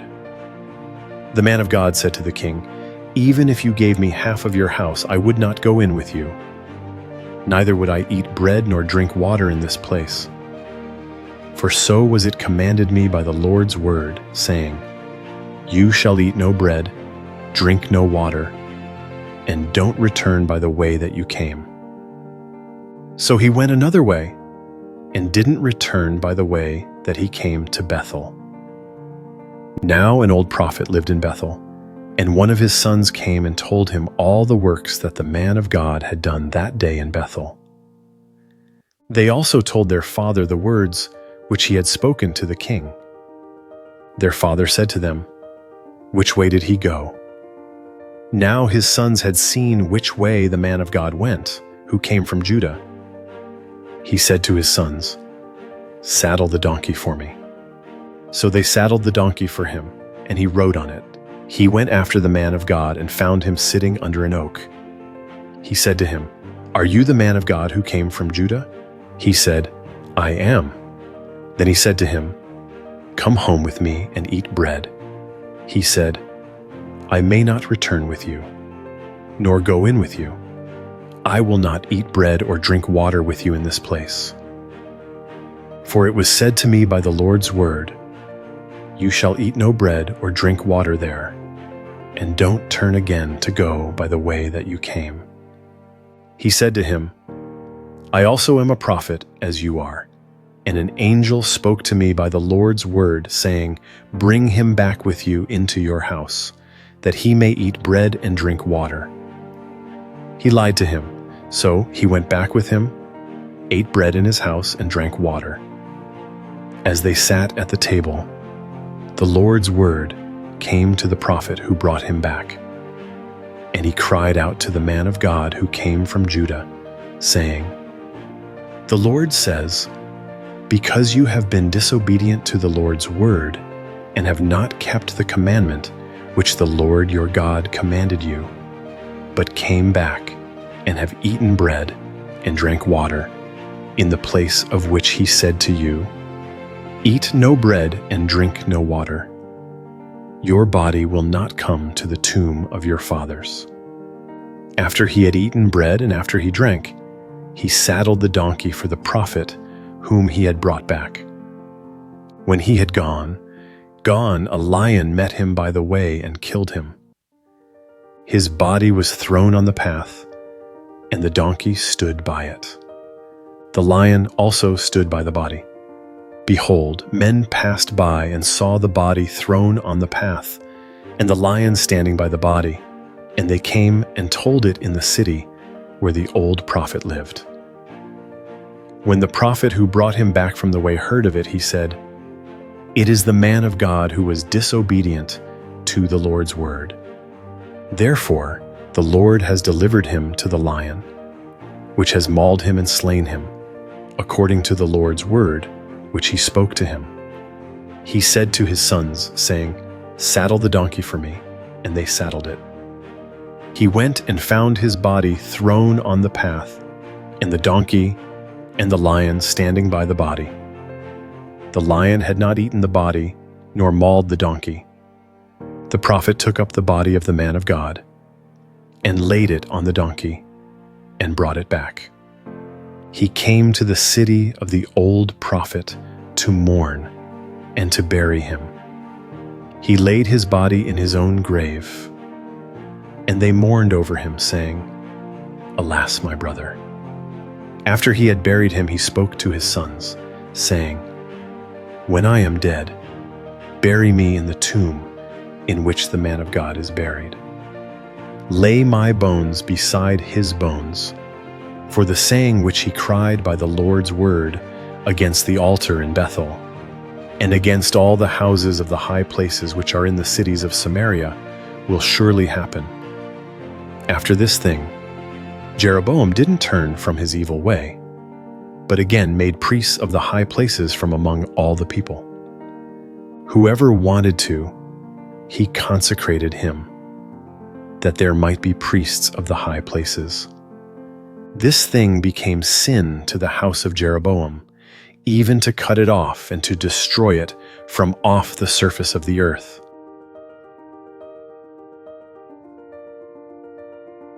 First Kings 14. At that time, Abijah the son of Jeroboam became sick. Jeroboam said to his wife, please get up and disguise yourself, so that you won't be recognized as Jeroboam's wife. Go to Shiloh. Behold, Ahijah the prophet is there, who said that I would be king over this people. Take with you 10 loaves of bread, some cakes, and a jar of honey, and go to him. He will tell you what will become of the child. Jeroboam's wife did so, and arose and went to Shiloh, and came to Ahijah's house. Now Ahijah could not see, for his eyes were set by reason of his age. The Lord said to Ahijah, behold, Jeroboam's wife is coming to inquire of you concerning her son, for he is sick. Tell her such and such, for it will be when she comes in that she will pretend to be another woman. So when Ahijah heard the sound of her feet as she came in at the door, he said, "Come in, Jeroboam's wife. Why do you pretend to be another? For I am sent to you with heavy news. Go, tell Jeroboam, the Lord, the God of Israel, says, because I exalted you from among the people, and made you prince over my people Israel, and tore the kingdom away from David's house, and gave it to you. And yet you have not been as my servant David, who kept my commandments, and who followed me with all his heart, to do that only which was right in my eyes, but have done evil above all who were before you, and have gone and made for yourself other gods, molten images, to provoke me to anger, and have cast me behind your back. Therefore, behold, I will bring evil on the house of Jeroboam, and will cut off from Jeroboam everyone who urinates on a wall, he who is shut up, and he who is left at large in Israel, and will utterly sweep away the house of Jeroboam, as a man sweeps away dung until it is all gone. The dogs will eat he who belongs to Jeroboam, who dies in the city, and the birds of the sky will eat he who dies in the field, for the Lord has spoken it. Arise, therefore, and go to your house. When your feet enter into the city, the child will die. All Israel will mourn for him and bury him, for he only of Jeroboam will come to the grave, because in him there is found some good thing toward the Lord, the God of Israel, in the house of Jeroboam. Moreover, the Lord will raise up a king for himself over Israel, who will cut off the house of Jeroboam. This is the day. What? Even now. For the Lord will strike Israel, as a reed is shaken in the water, and he will root up Israel out of this good land, which he gave to their fathers, and will scatter them beyond the river, because they have made their Asherah poles, provoking the Lord to anger. He will give Israel up because of the sins of Jeroboam, which he has sinned, and with which he has made Israel to sin. Jeroboam's wife arose and departed, and came to Tirzah. As she came to the threshold of the house, the child died. All Israel buried him and mourned for him, according to the Lord's word, which he spoke by his servant Ahijah the prophet.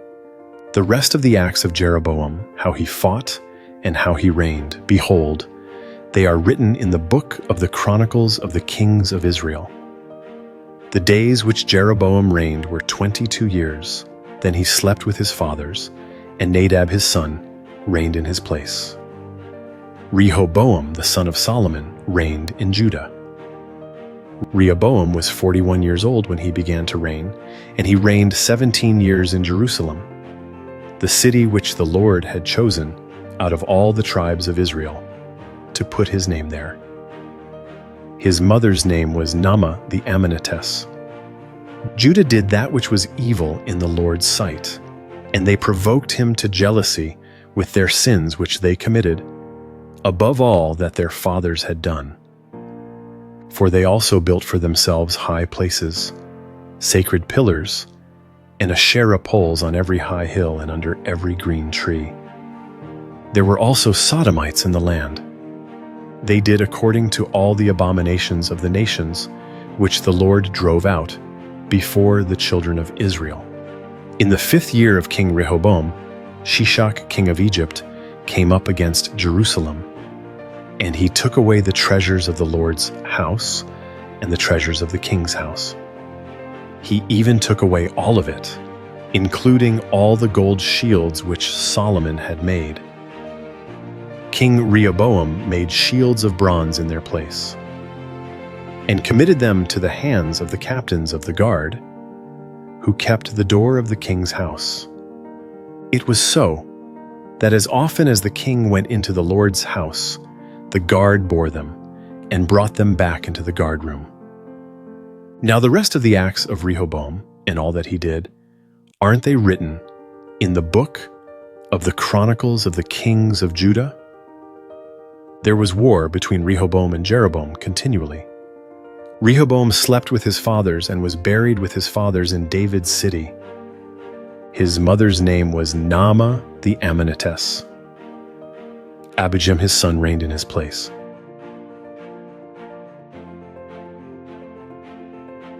First Kings 15.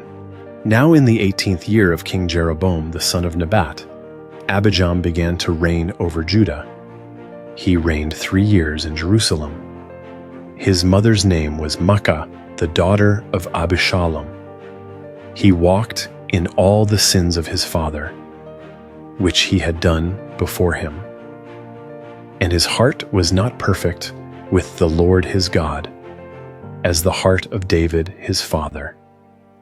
Nevertheless, for David's sake, the Lord his God gave him a lamp in Jerusalem, to set up his son after him, and to establish Jerusalem, because David did that which was right in the Lord's eyes, and didn't turn away from anything that he commanded him all the days of his life, except only in the matter of Uriah the Hittite.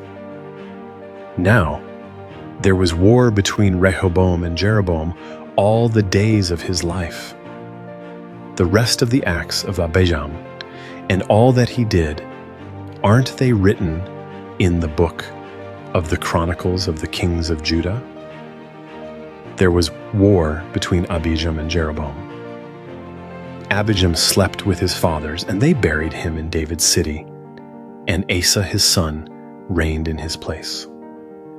In the 20th year of Jeroboam king of Israel, Asa began to reign over Judah. He reigned 41 years in Jerusalem. His mother's name was Maacah, the daughter of Abishalom.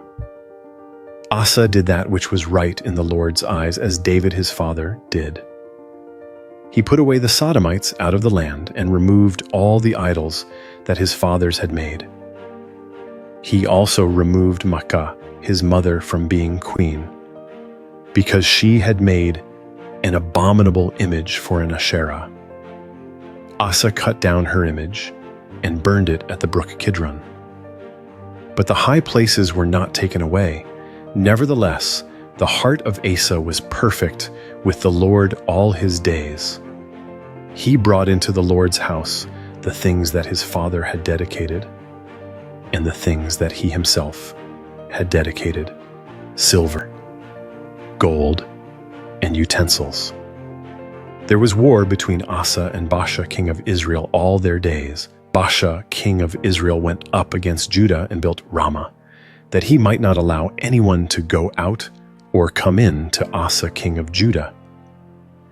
Then Asa took all the silver and the gold that was left in the treasures of the Lord's house and the treasures of the king's house, and delivered it into the hand of his servants.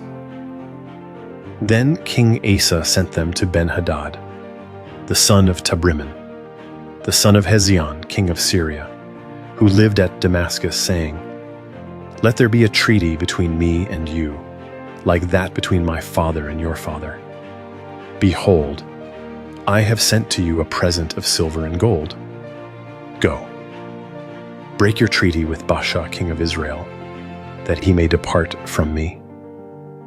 Ben-Hadad listened to King Asa and sent the captains of his armies against the cities of Israel, and struck Ijon and Dan and Abel, Beth-Makkah, and all Chinneroth, with all the land of Naphtali. When Baasha heard of it, he stopped building Ramah and lived in Tirzah. Then King Asa made a proclamation to all Judah. No one was exempted. They carried away the stones of Ramah and its timber, with which Baasha had built, and King Asa used it to build Geba of Benjamin and Mizpah. Now the rest of all the acts of Asa and all his might, and all that he did, and the cities which he built, aren't they written in the book of the Chronicles of the Kings of Judah? But in the time of his old age, he was diseased in his feet. Asa slept with his fathers and was buried with his fathers in his father David's city.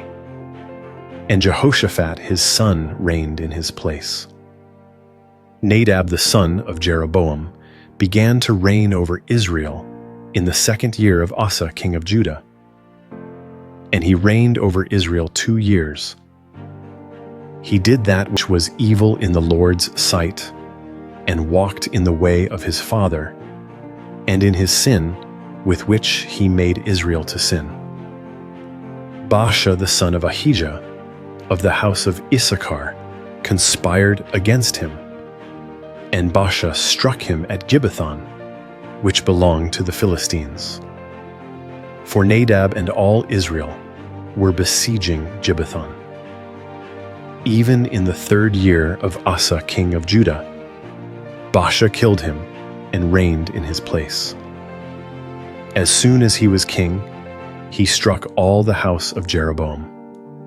He didn't leave to Jeroboam any who breathed until he had destroyed him, according to the saying of the Lord, which he spoke by his servant Ahijah the Shilonite, for the sins of Jeroboam which he sinned, and with which he made Israel to sin, because of his provocation with which he provoked the Lord, the God of Israel, to anger.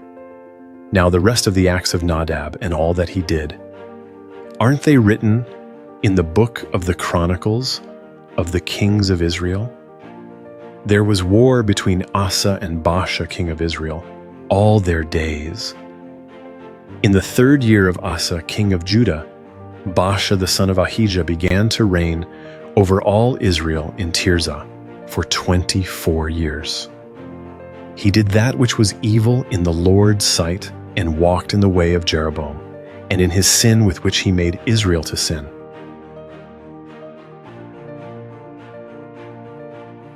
First Kings 16. The Lord's word came to Jehu the son of Hanani against Baasha, saying, Because I exalted you out of the dust, and made you prince over my people Israel, and you have walked in the way of Jeroboam, and have made my people Israel to sin, to provoke me to anger with their sins. Behold, I will utterly sweep away Baasha and his house, and I will make your house like the house of Jeroboam, the son of Nebat. The dogs will eat Baasha's descendants who die in the city, and he who dies of his in the field, the birds of the ski will eat. Now the rest of the acts of Baasha and what he did and his might, aren't they written in the book of the Chronicles of the kings of Israel? Baasha slept with his fathers, and was buried in Tirzah, and Elah his son reigned in his place. Moreover, the Lord's word came by the prophet Jehu, the son of Hanani, against Baasha and against his house, both because of all the evil that he did in the Lord's sight, to provoke him to anger with the work of his hands, in being like the house of Jeroboam, and because he struck him. In the 26th year of Asa king of Judah, Elah the son of Baasha began to reign over Israel in Tirzah for 2 years. His servant Zimri, captain of half his chariots, conspired against him. Now he was in Tirzah, drinking himself drunk in the house of Arza, who was over the household in Tirzah. And Zimri went in, and struck him and killed him in the 27th year of Asa king of Judah, and reigned in his place. When he began to reign, as soon as he sat on his throne, he attacked all the house of Baasha. He didn't leave him a single one who urinates on a wall among his relatives or his friends. Thus Zimri destroyed all the house of Baasha, according to the Lord's word, which he spoke against Baasha by Jehu the prophet, for all the sins of Baasha, and the sins of Elah his son, which they sinned, and with which they made Israel to sin, to provoke the Lord, the God of Israel, to anger with their vanities. Now the rest of the acts of Elah and all that he did, aren't they written in the book of the Chronicles of the kings of Israel? In the 27th year of Asa, king of Judah, Zimri reigned 7 days in Tirzah. Now the people were encamped against Gibbethon, which belonged to the Philistines. The people who were encamped heard that Zimri had conspired and had also killed the king.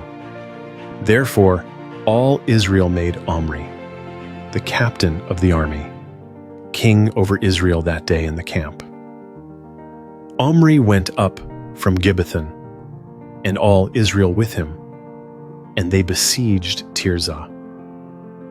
When Zimri saw that the city was taken, he went into the fortified part of the king's house and burned the king's house over him with fire and died, for his sins, which he sinned in doing that which was evil in the Lord's sight, in walking in the way of Jeroboam, and in his sin which he did to make Israel to sin. Now the rest of the acts of Zimri and his treason that he committed, aren't they written in the book of the Chronicles of the Kings of Israel? Then the people of Israel were divided into 2 parts. Half of the people followed Tibni the son of Ginath to make him king, and half followed Omri.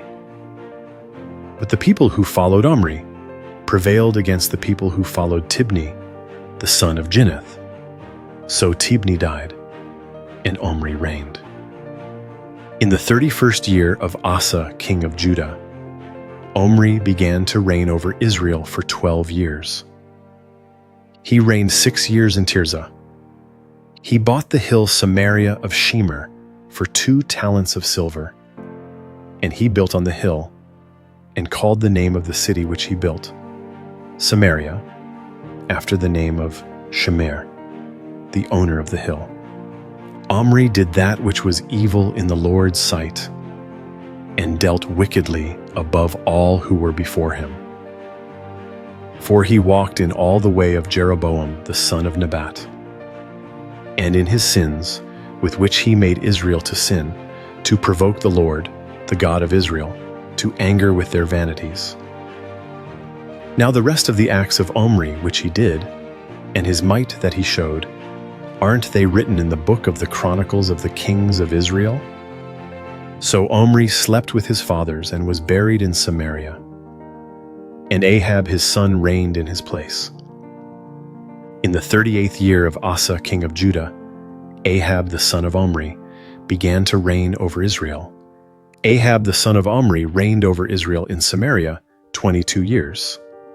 Ahab the son of Omri did that which was evil in the Lord's sight above all that were before him, as if it had been a light thing for him to walk in the sins of Jeroboam the son of Nebat. He took as wife Jezebel, the daughter of Ethbaal king of the Sidonians, and went and served Baal and worshipped him. He raised up an altar for Baal in the house of Baal, which he had built in Samaria. Ahab made the Asherah, and Ahab did more yet to provoke the Lord, the God of Israel, to anger than all the kings of Israel who were before him. In his days, Heel the Bethelite built Jericho.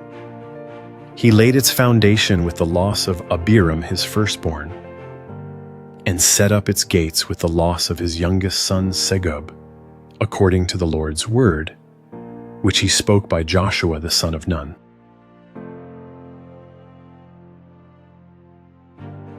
1 Kings 17, Elijah the Tishbite, who was one of the settlers of Gilead, said to Ahab, "As the Lord, the God of Israel, lives, before whom I stand, there shall not be dew nor rain these years, but according to my word."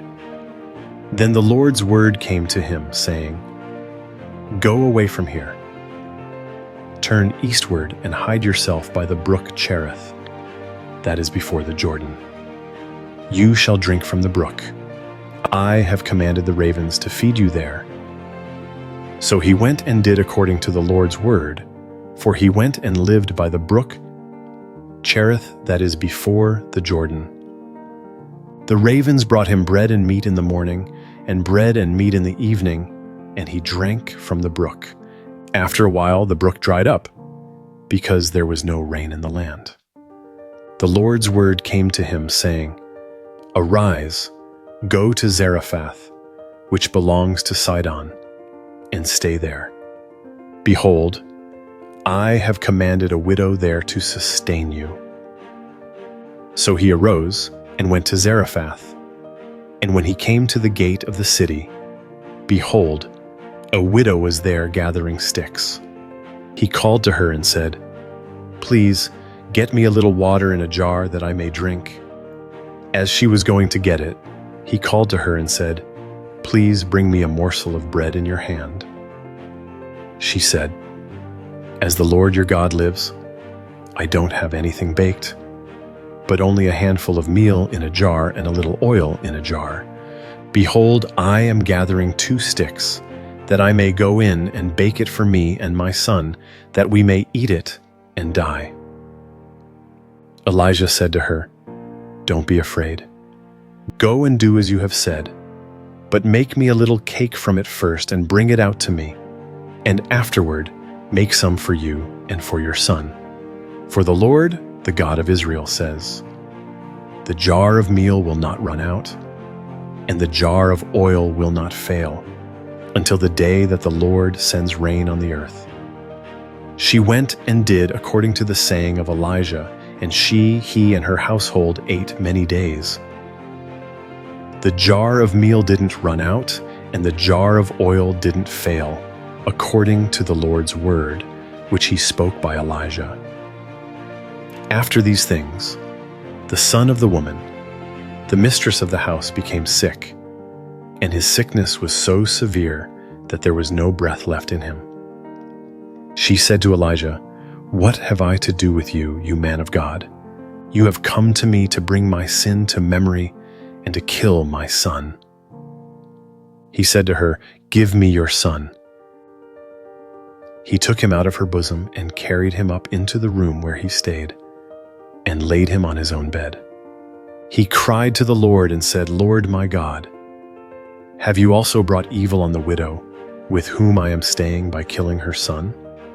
He stretched himself on the child 3 times and cried to the Lord and said, "Lord my God, please let this child's soul come into him again." The Lord listened to the voice of Elijah, and the soul of the child came into him again, and he revived. Elijah took the child and brought him down out of the room into the house and delivered him to his mother. And Elijah said, "Behold, your son lives." The woman said to Elijah, "Now I know that you are a man of God, and that the Lord's word in your mouth is truth."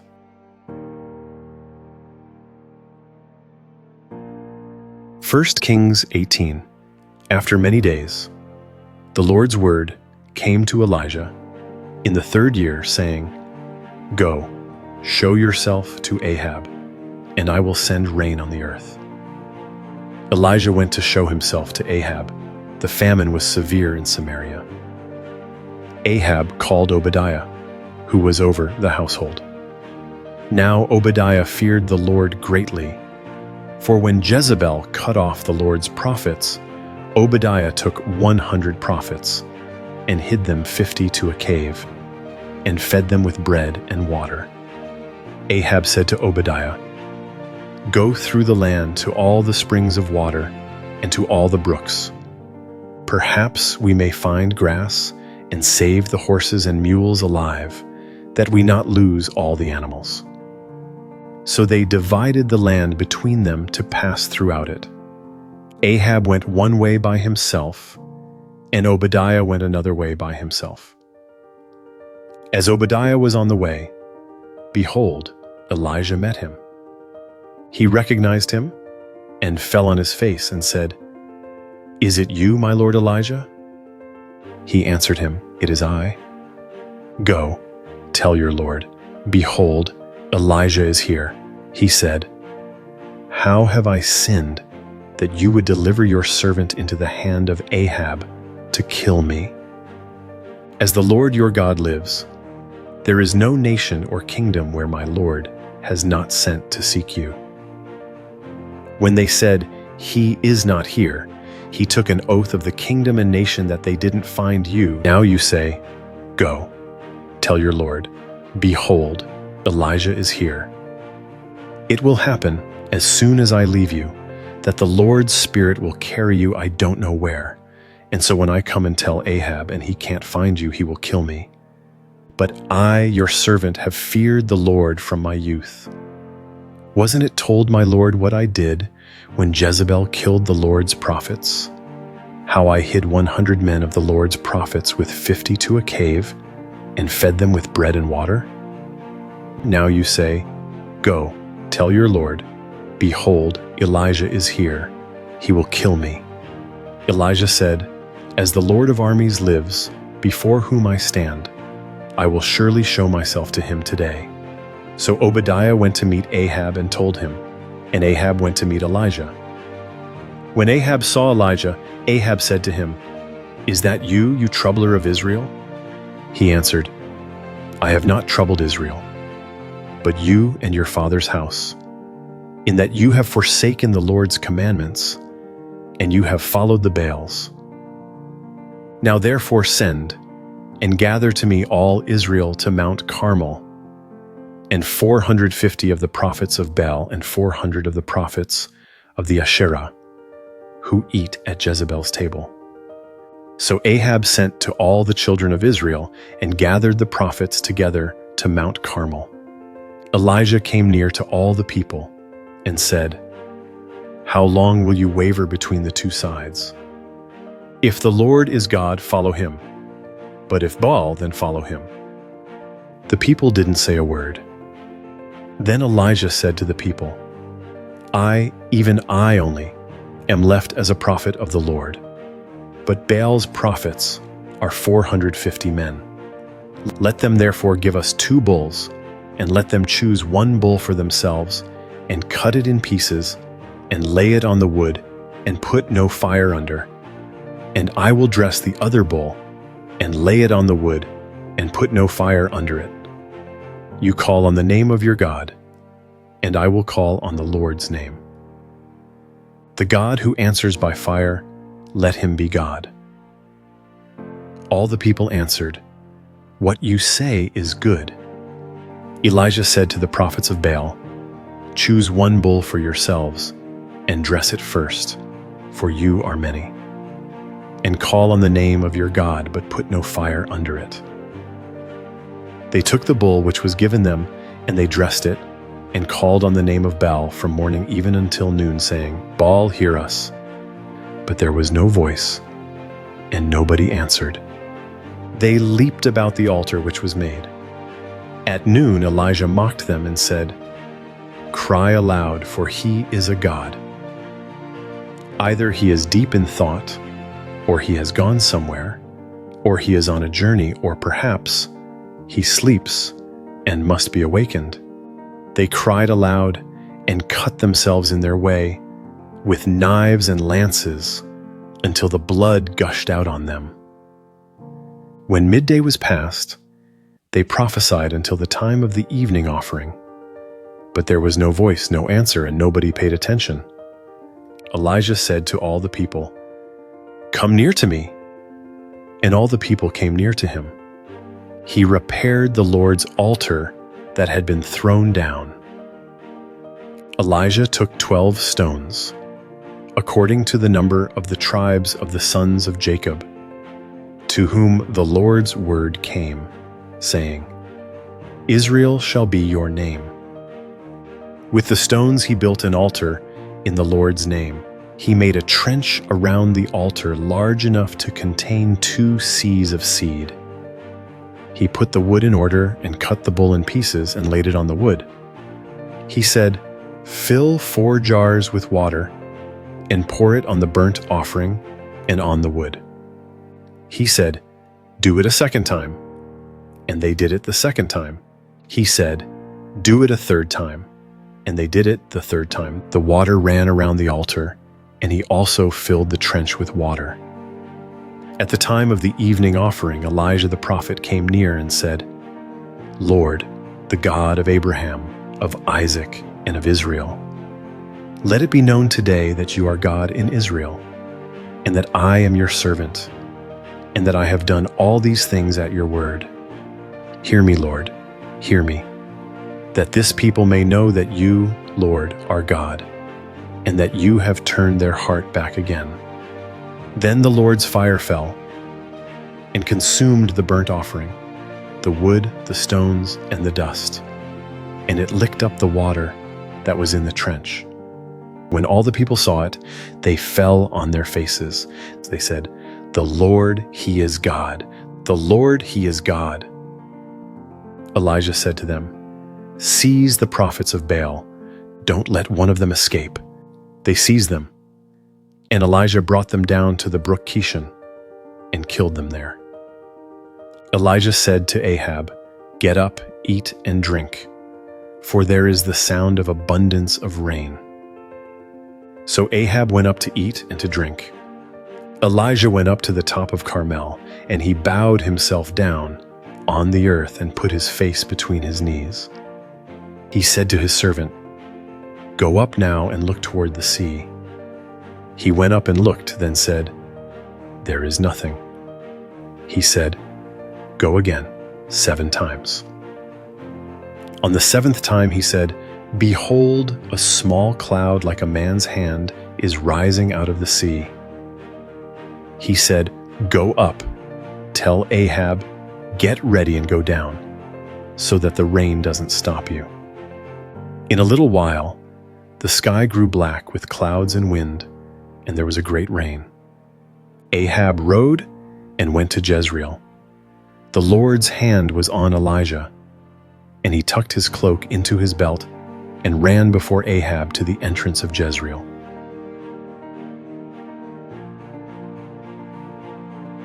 First Kings 19. Ahab told Jezebel all that Elijah had done, and how he had killed all the prophets with the sword. Then Jezebel sent a messenger to Elijah, saying, "So let the gods do to me, and more also, if I don't make your life as the life of one of them by tomorrow about this time." When he saw that, he arose and ran for his life, and came to Beersheba, which belongs to Judah, and left his servant there. But he himself went a day's journey into the wilderness, and came and sat down under a juniper tree. Then he requested for himself that he might die, and said, "It is enough. Now, O Lord, take away my life, for I am not better than my fathers." He lay down and slept under a juniper tree, and behold, an angel touched him, and said to him, "Arise and eat." He looked, and behold, there was at his head a cake baked on the coals, and a jar of water.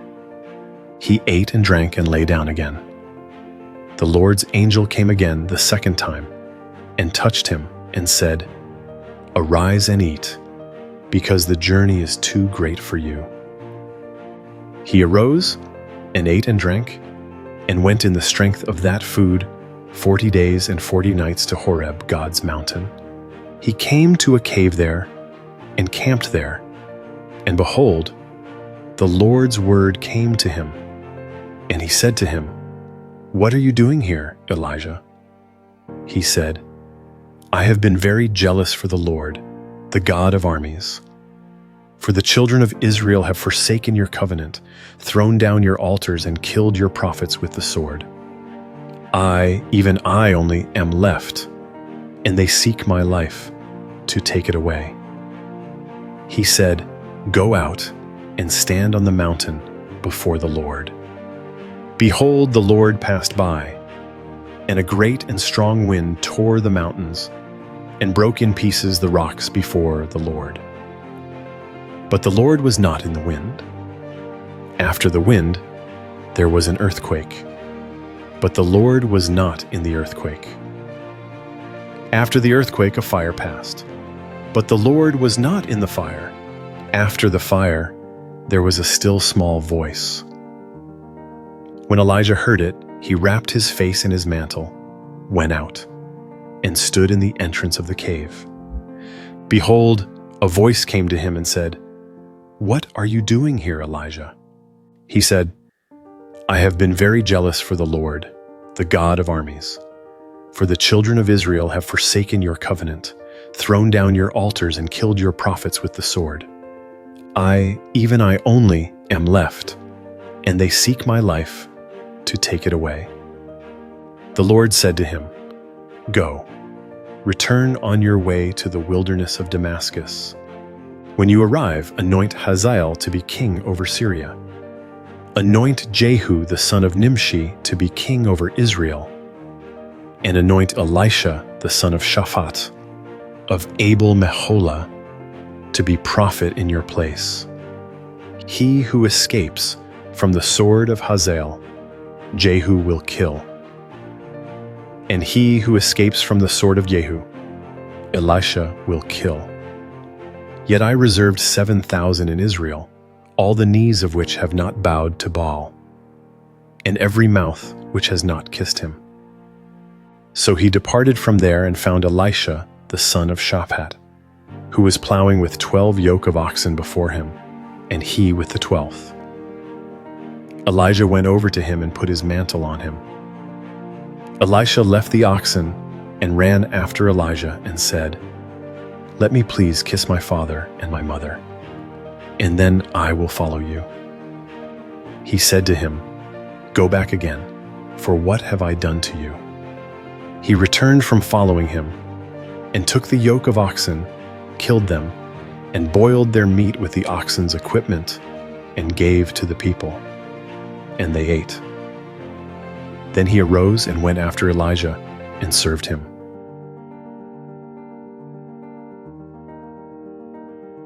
First Kings 20. Then Ben-Hadad the king of Syria gathered all his army together, and there were 32 kings with him, with horses and chariots. He went up and besieged Samaria and fought against it. He sent messengers into the city to Ahab king of Israel, and said to him, Ben-Hadad says, Your silver and your gold are mine.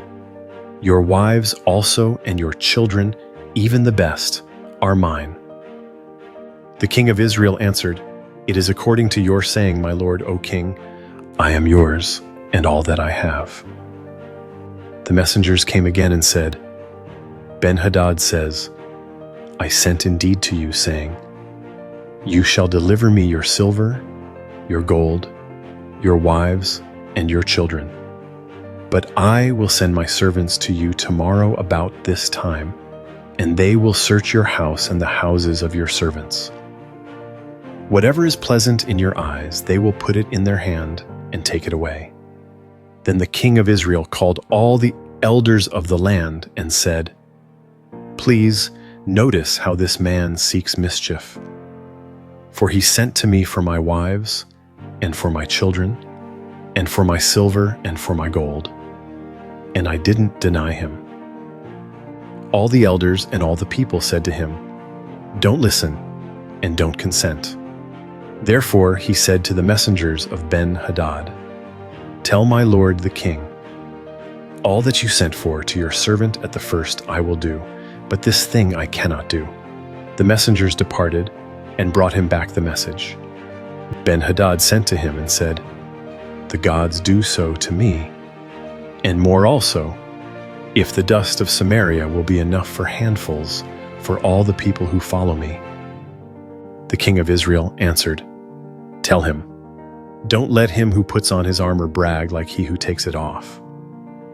When Ben-Hadad heard this message, as he was drinking, he and the kings in the pavilions, he said to his servants, Prepare to attack.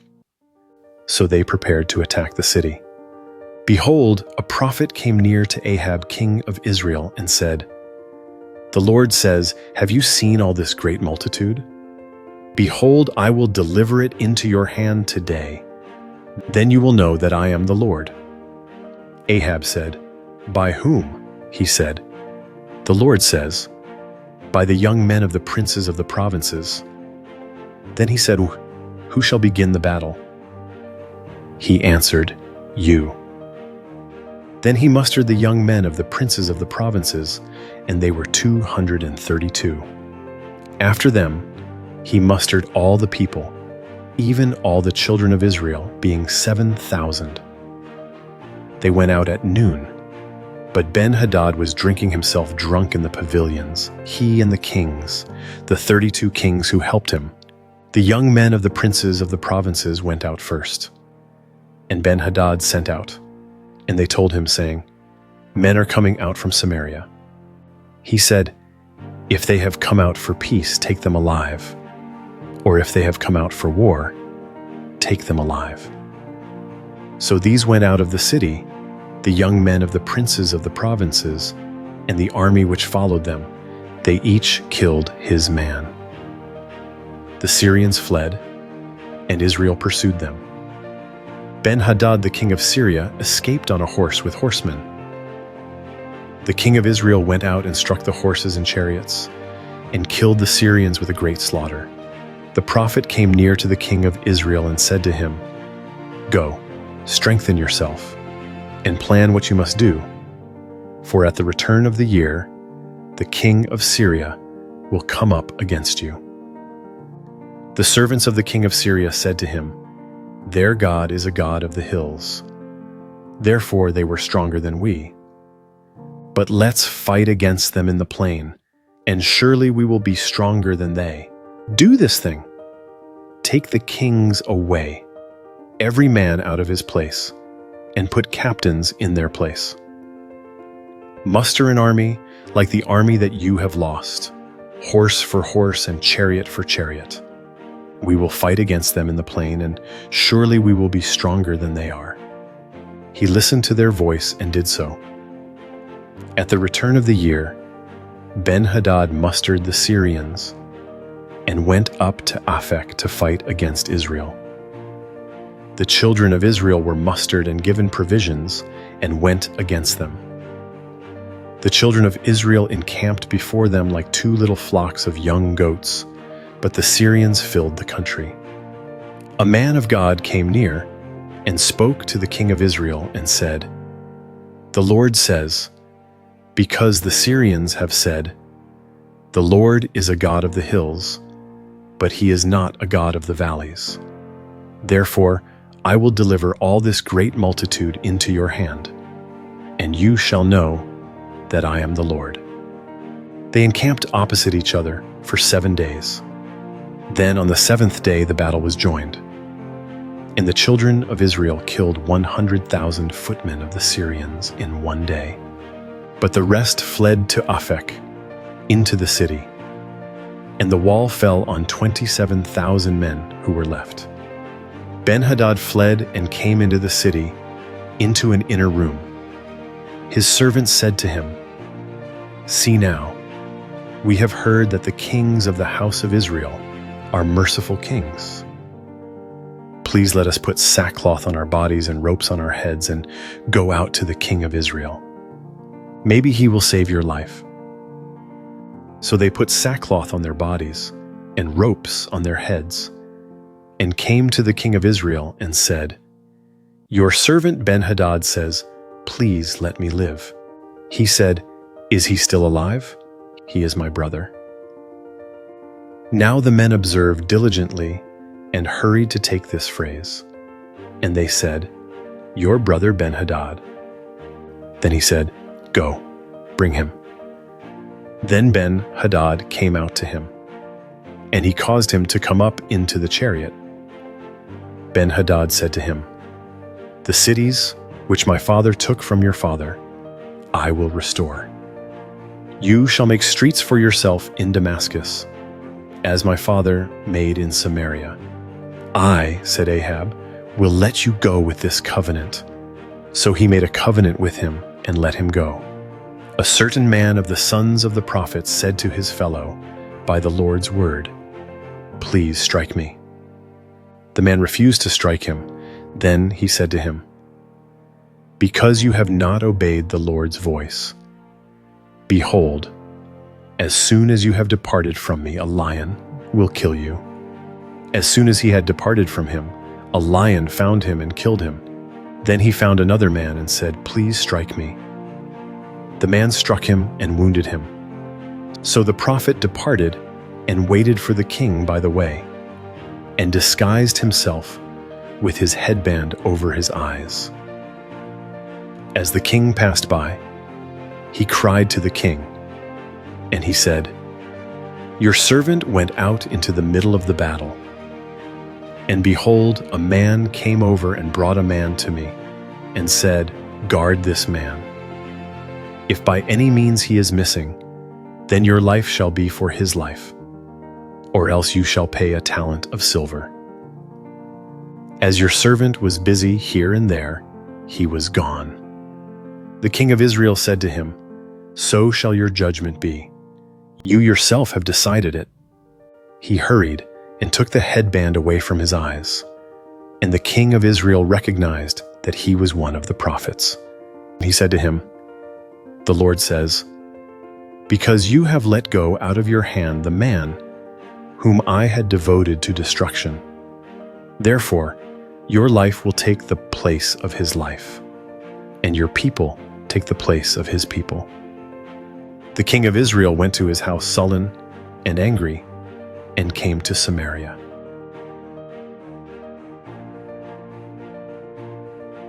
First Kings 21. After these things, Naboth the Jezreelite had a vineyard which was in Jezreel, next to the palace of Ahab, king of Samaria. Ahab spoke to Naboth, saying, 'Give me your vineyard, that I may have it for a garden of herbs, because it is near my house. And I will give you for it a better vineyard than it.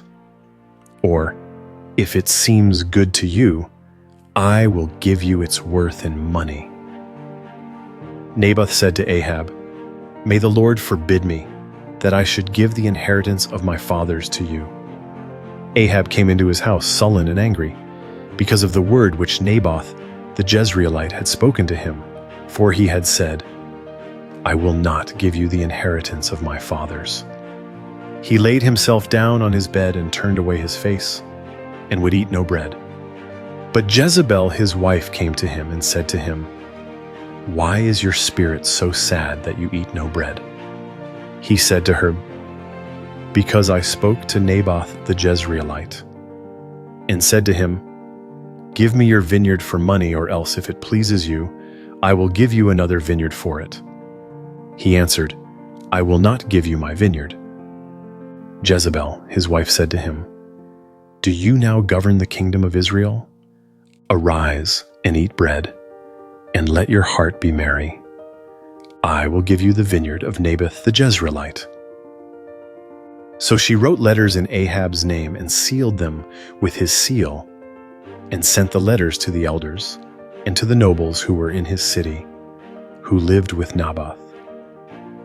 She wrote in the letters, saying, 'Proclaim a fast, and set Naboth on high among the people. Set 2 men, wicked fellows, before him, and let them testify against him, saying, You cursed God and the king. Then carry him out and stone him to death. The men of his city, even the elders and the nobles who lived in his city, did as Jezebel had instructed them in the letters which she had written and sent to them. They proclaimed a fast and set Naboth on high among the people. The 2 men, the wicked fellows, came in and sat before him.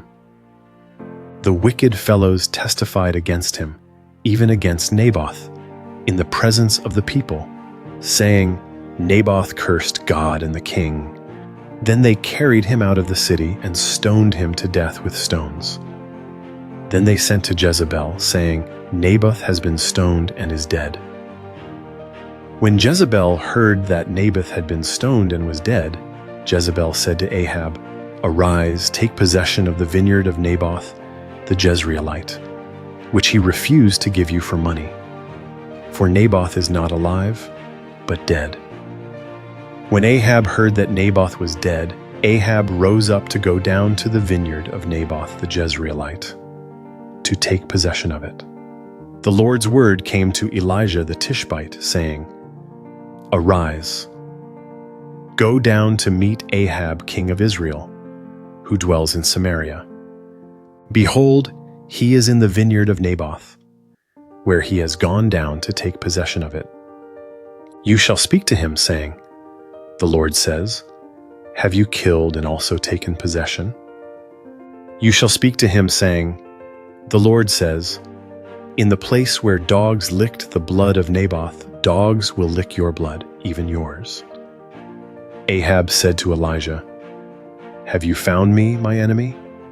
He answered, I have found you, because you have sold yourself to do that which is evil in the Lord's sight. Behold, I will bring evil on you, and will utterly sweep you away, and will cut off from Ahab everyone who urinates against a wall, and him who is shut up, and him who is left at large in Israel. I will make your house like the house of Jeroboam, the son of Nebat, and like the house of Baasha, the son of Ahijah, for the provocation with which you have provoked me to anger, and have made Israel to sin. The Lord also spoke of Jezebel, saying, The dogs will eat Jezebel by the rampart of Jezreel. The dogs will eat he who dies of Ahab in the city, and the birds of the sky will eat he who dies in the field. But there was no one like Ahab who sold himself to do that which was evil in the Lord's sight, whom Jezebel his wife stirred up. He did very abominably in following idols, according to all that the Amorites did, whom the Lord cast out before the children of Israel. When Ahab heard those words, he tore his clothes, put sackcloth on his body, fasted, lay in sackcloth, and went about despondently. The Lord's word came to Elijah the Tishbite, saying, See how Ahab humbles himself before me. Because he humbles himself before me, I will not bring the evil in his days, but I will bring the evil on his house in his son's day.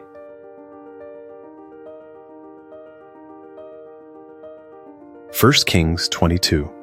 They continued 3 years without war between Syria and Israel. In the 3rd year, Jehoshaphat the king of Judah came down to the king of Israel. The king of Israel said to his servants, You know that Ramoth-Gilead is ours, and we do nothing, and don't take it out of the hand of the king of Syria? He said to Jehoshaphat, Will you go with me to battle to Ramoth-Gilead? Jehoshaphat said to the king of Israel, I am as you are, my people as your people, my horses as your horses. Jehoshaphat said to the king of Israel, Please inquire first for the Lord's word. Then the king of Israel gathered the prophets together, about 400 men, and said to them, Should I go against Ramoth-Gilead to battle, or should I refrain? They said, Go up, for the Lord will deliver it into the hand of the king. But Jehoshaphat said, Isn't there here a prophet of the Lord, that we may inquire of him? The king of Israel said to Jehoshaphat, There is yet one man by whom we may inquire of the Lord, Micaiah the son of Imlah. But I hate him, for he does not prophesy good concerning me, but evil. Jehoshaphat said, Don't let the king say so. Then the king of Israel called an officer and said, Quickly get Micaiah the son of Imlah. Now the king of Israel and Jehoshaphat the king of Judah were sitting each on his throne, arrayed in their robes, in an open place at the entrance of the gate of Samaria, and all the prophets were prophesying before them. Zedekiah the son of Chenaanah made himself horns of iron, and said, The Lord says, With these you will push the Syrians until they are consumed. All the prophets prophesied so, saying, Go up to Ramoth-Gilead and prosper, for the Lord will deliver it into the hand of the king. The messenger who went to call Micaiah spoke to him, saying, See now, the prophets declare good to the king with one mouth. Please let your word be like the word of one of them, and speak good. Micaiah said, As the Lord lives, what the Lord says to me, that I will speak. When he had come to the king said to him, Micaiah, shall we go to Ramoth-Gilead to battle, or shall we forbear? He answered him, Go up and prosper, and the Lord will deliver it into the hand of the king. The king said to him, How many times do I have to adjure you that you speak to me nothing but the truth in the Lord's name? He said, I saw all Israel scattered on the mountains, as sheep that have no shepherd. The Lord said, These have no master. Let them each return to his house in peace. The king of Israel said to Jehoshaphat, Didn't I tell you that he would not prophesy good concerning me, but evil? Micaiah said, Therefore hear the Lord's word. I saw the Lord sitting on his throne, and all the army of heaven standing by him on his right hand and on his left. The Lord said, Who will entice Ahab that he may go up and fall at Ramoth-Gilead? One said one thing, and another said another. A spirit came out and stood before the Lord and said, I will entice him. The Lord said to him, How? He said, I will go out and will be a lying spirit in the mouth of all his prophets. He said, You will entice him and will also prevail. Go out and do so. Now therefore, behold, the Lord has put a lying spirit in the mouth of all these your prophets, and the Lord has spoken evil concerning you. Then Zedekiah the son of Chenaanah came near and struck Micaiah on the cheek and said, Which way did the Lord's Spirit go from me to speak to you? Micaiah said, Behold, you will see on that day when you go into an inner room to hide yourself. The king of Israel said, Take Micaiah and carry him back to Amon the governor of the city and to Joash the king's son. Say, the king says, Put this fellow in the prison and feed him with bread of affliction and with water of affliction until I come in peace. Micaiah said, If you return at all in peace, the Lord has not spoken by me. He said, Listen, all you people. So the king of Israel and Jehoshaphat, the king of Judah, went up to Ramoth-Gilead. The king of Israel said to Jehoshaphat, I will disguise myself and go into the battle, but you put on your robes. The king of Israel disguised himself and went into the battle. Now the king of Syria had commanded the 32 captains of his chariots, saying, Don't fight with small nor great, except only with the king of Israel. When the captains of the chariots saw Jehoshaphat, they said, Surely that is the king of Israel. And they came over to fight against him. Jehoshaphat cried out. When the captains of the chariots saw that it was not the king of Israel, they turned back from pursuing him. A certain man drew his bow at random and struck the king of Israel between the joints of the armor. Therefore he said to the driver of his chariot, Turn around and carry me out of the battle, for I am severely wounded. The battle increased that day. The king was propped up in his chariot facing the Syrians and died at evening. The blood ran out of the wound into the bottom of the chariot. A cry went throughout the army about the going down of the sun, saying, Every man to his city, and every man to his country. So the king died and was brought to Samaria, and they buried the king in Samaria. They washed the chariot by the pool of Samaria, and the dogs licked up his blood where the prostitutes washed themselves, according to the Lord's word which he spoke. Now the rest of the acts of Ahab and all that he did, and the ivory house which he built, and all the cities that he built, aren't they written in the book of the Chronicles of the kings of Israel? So Ahab slept with his fathers, and Ahaziah his son reigned in his place.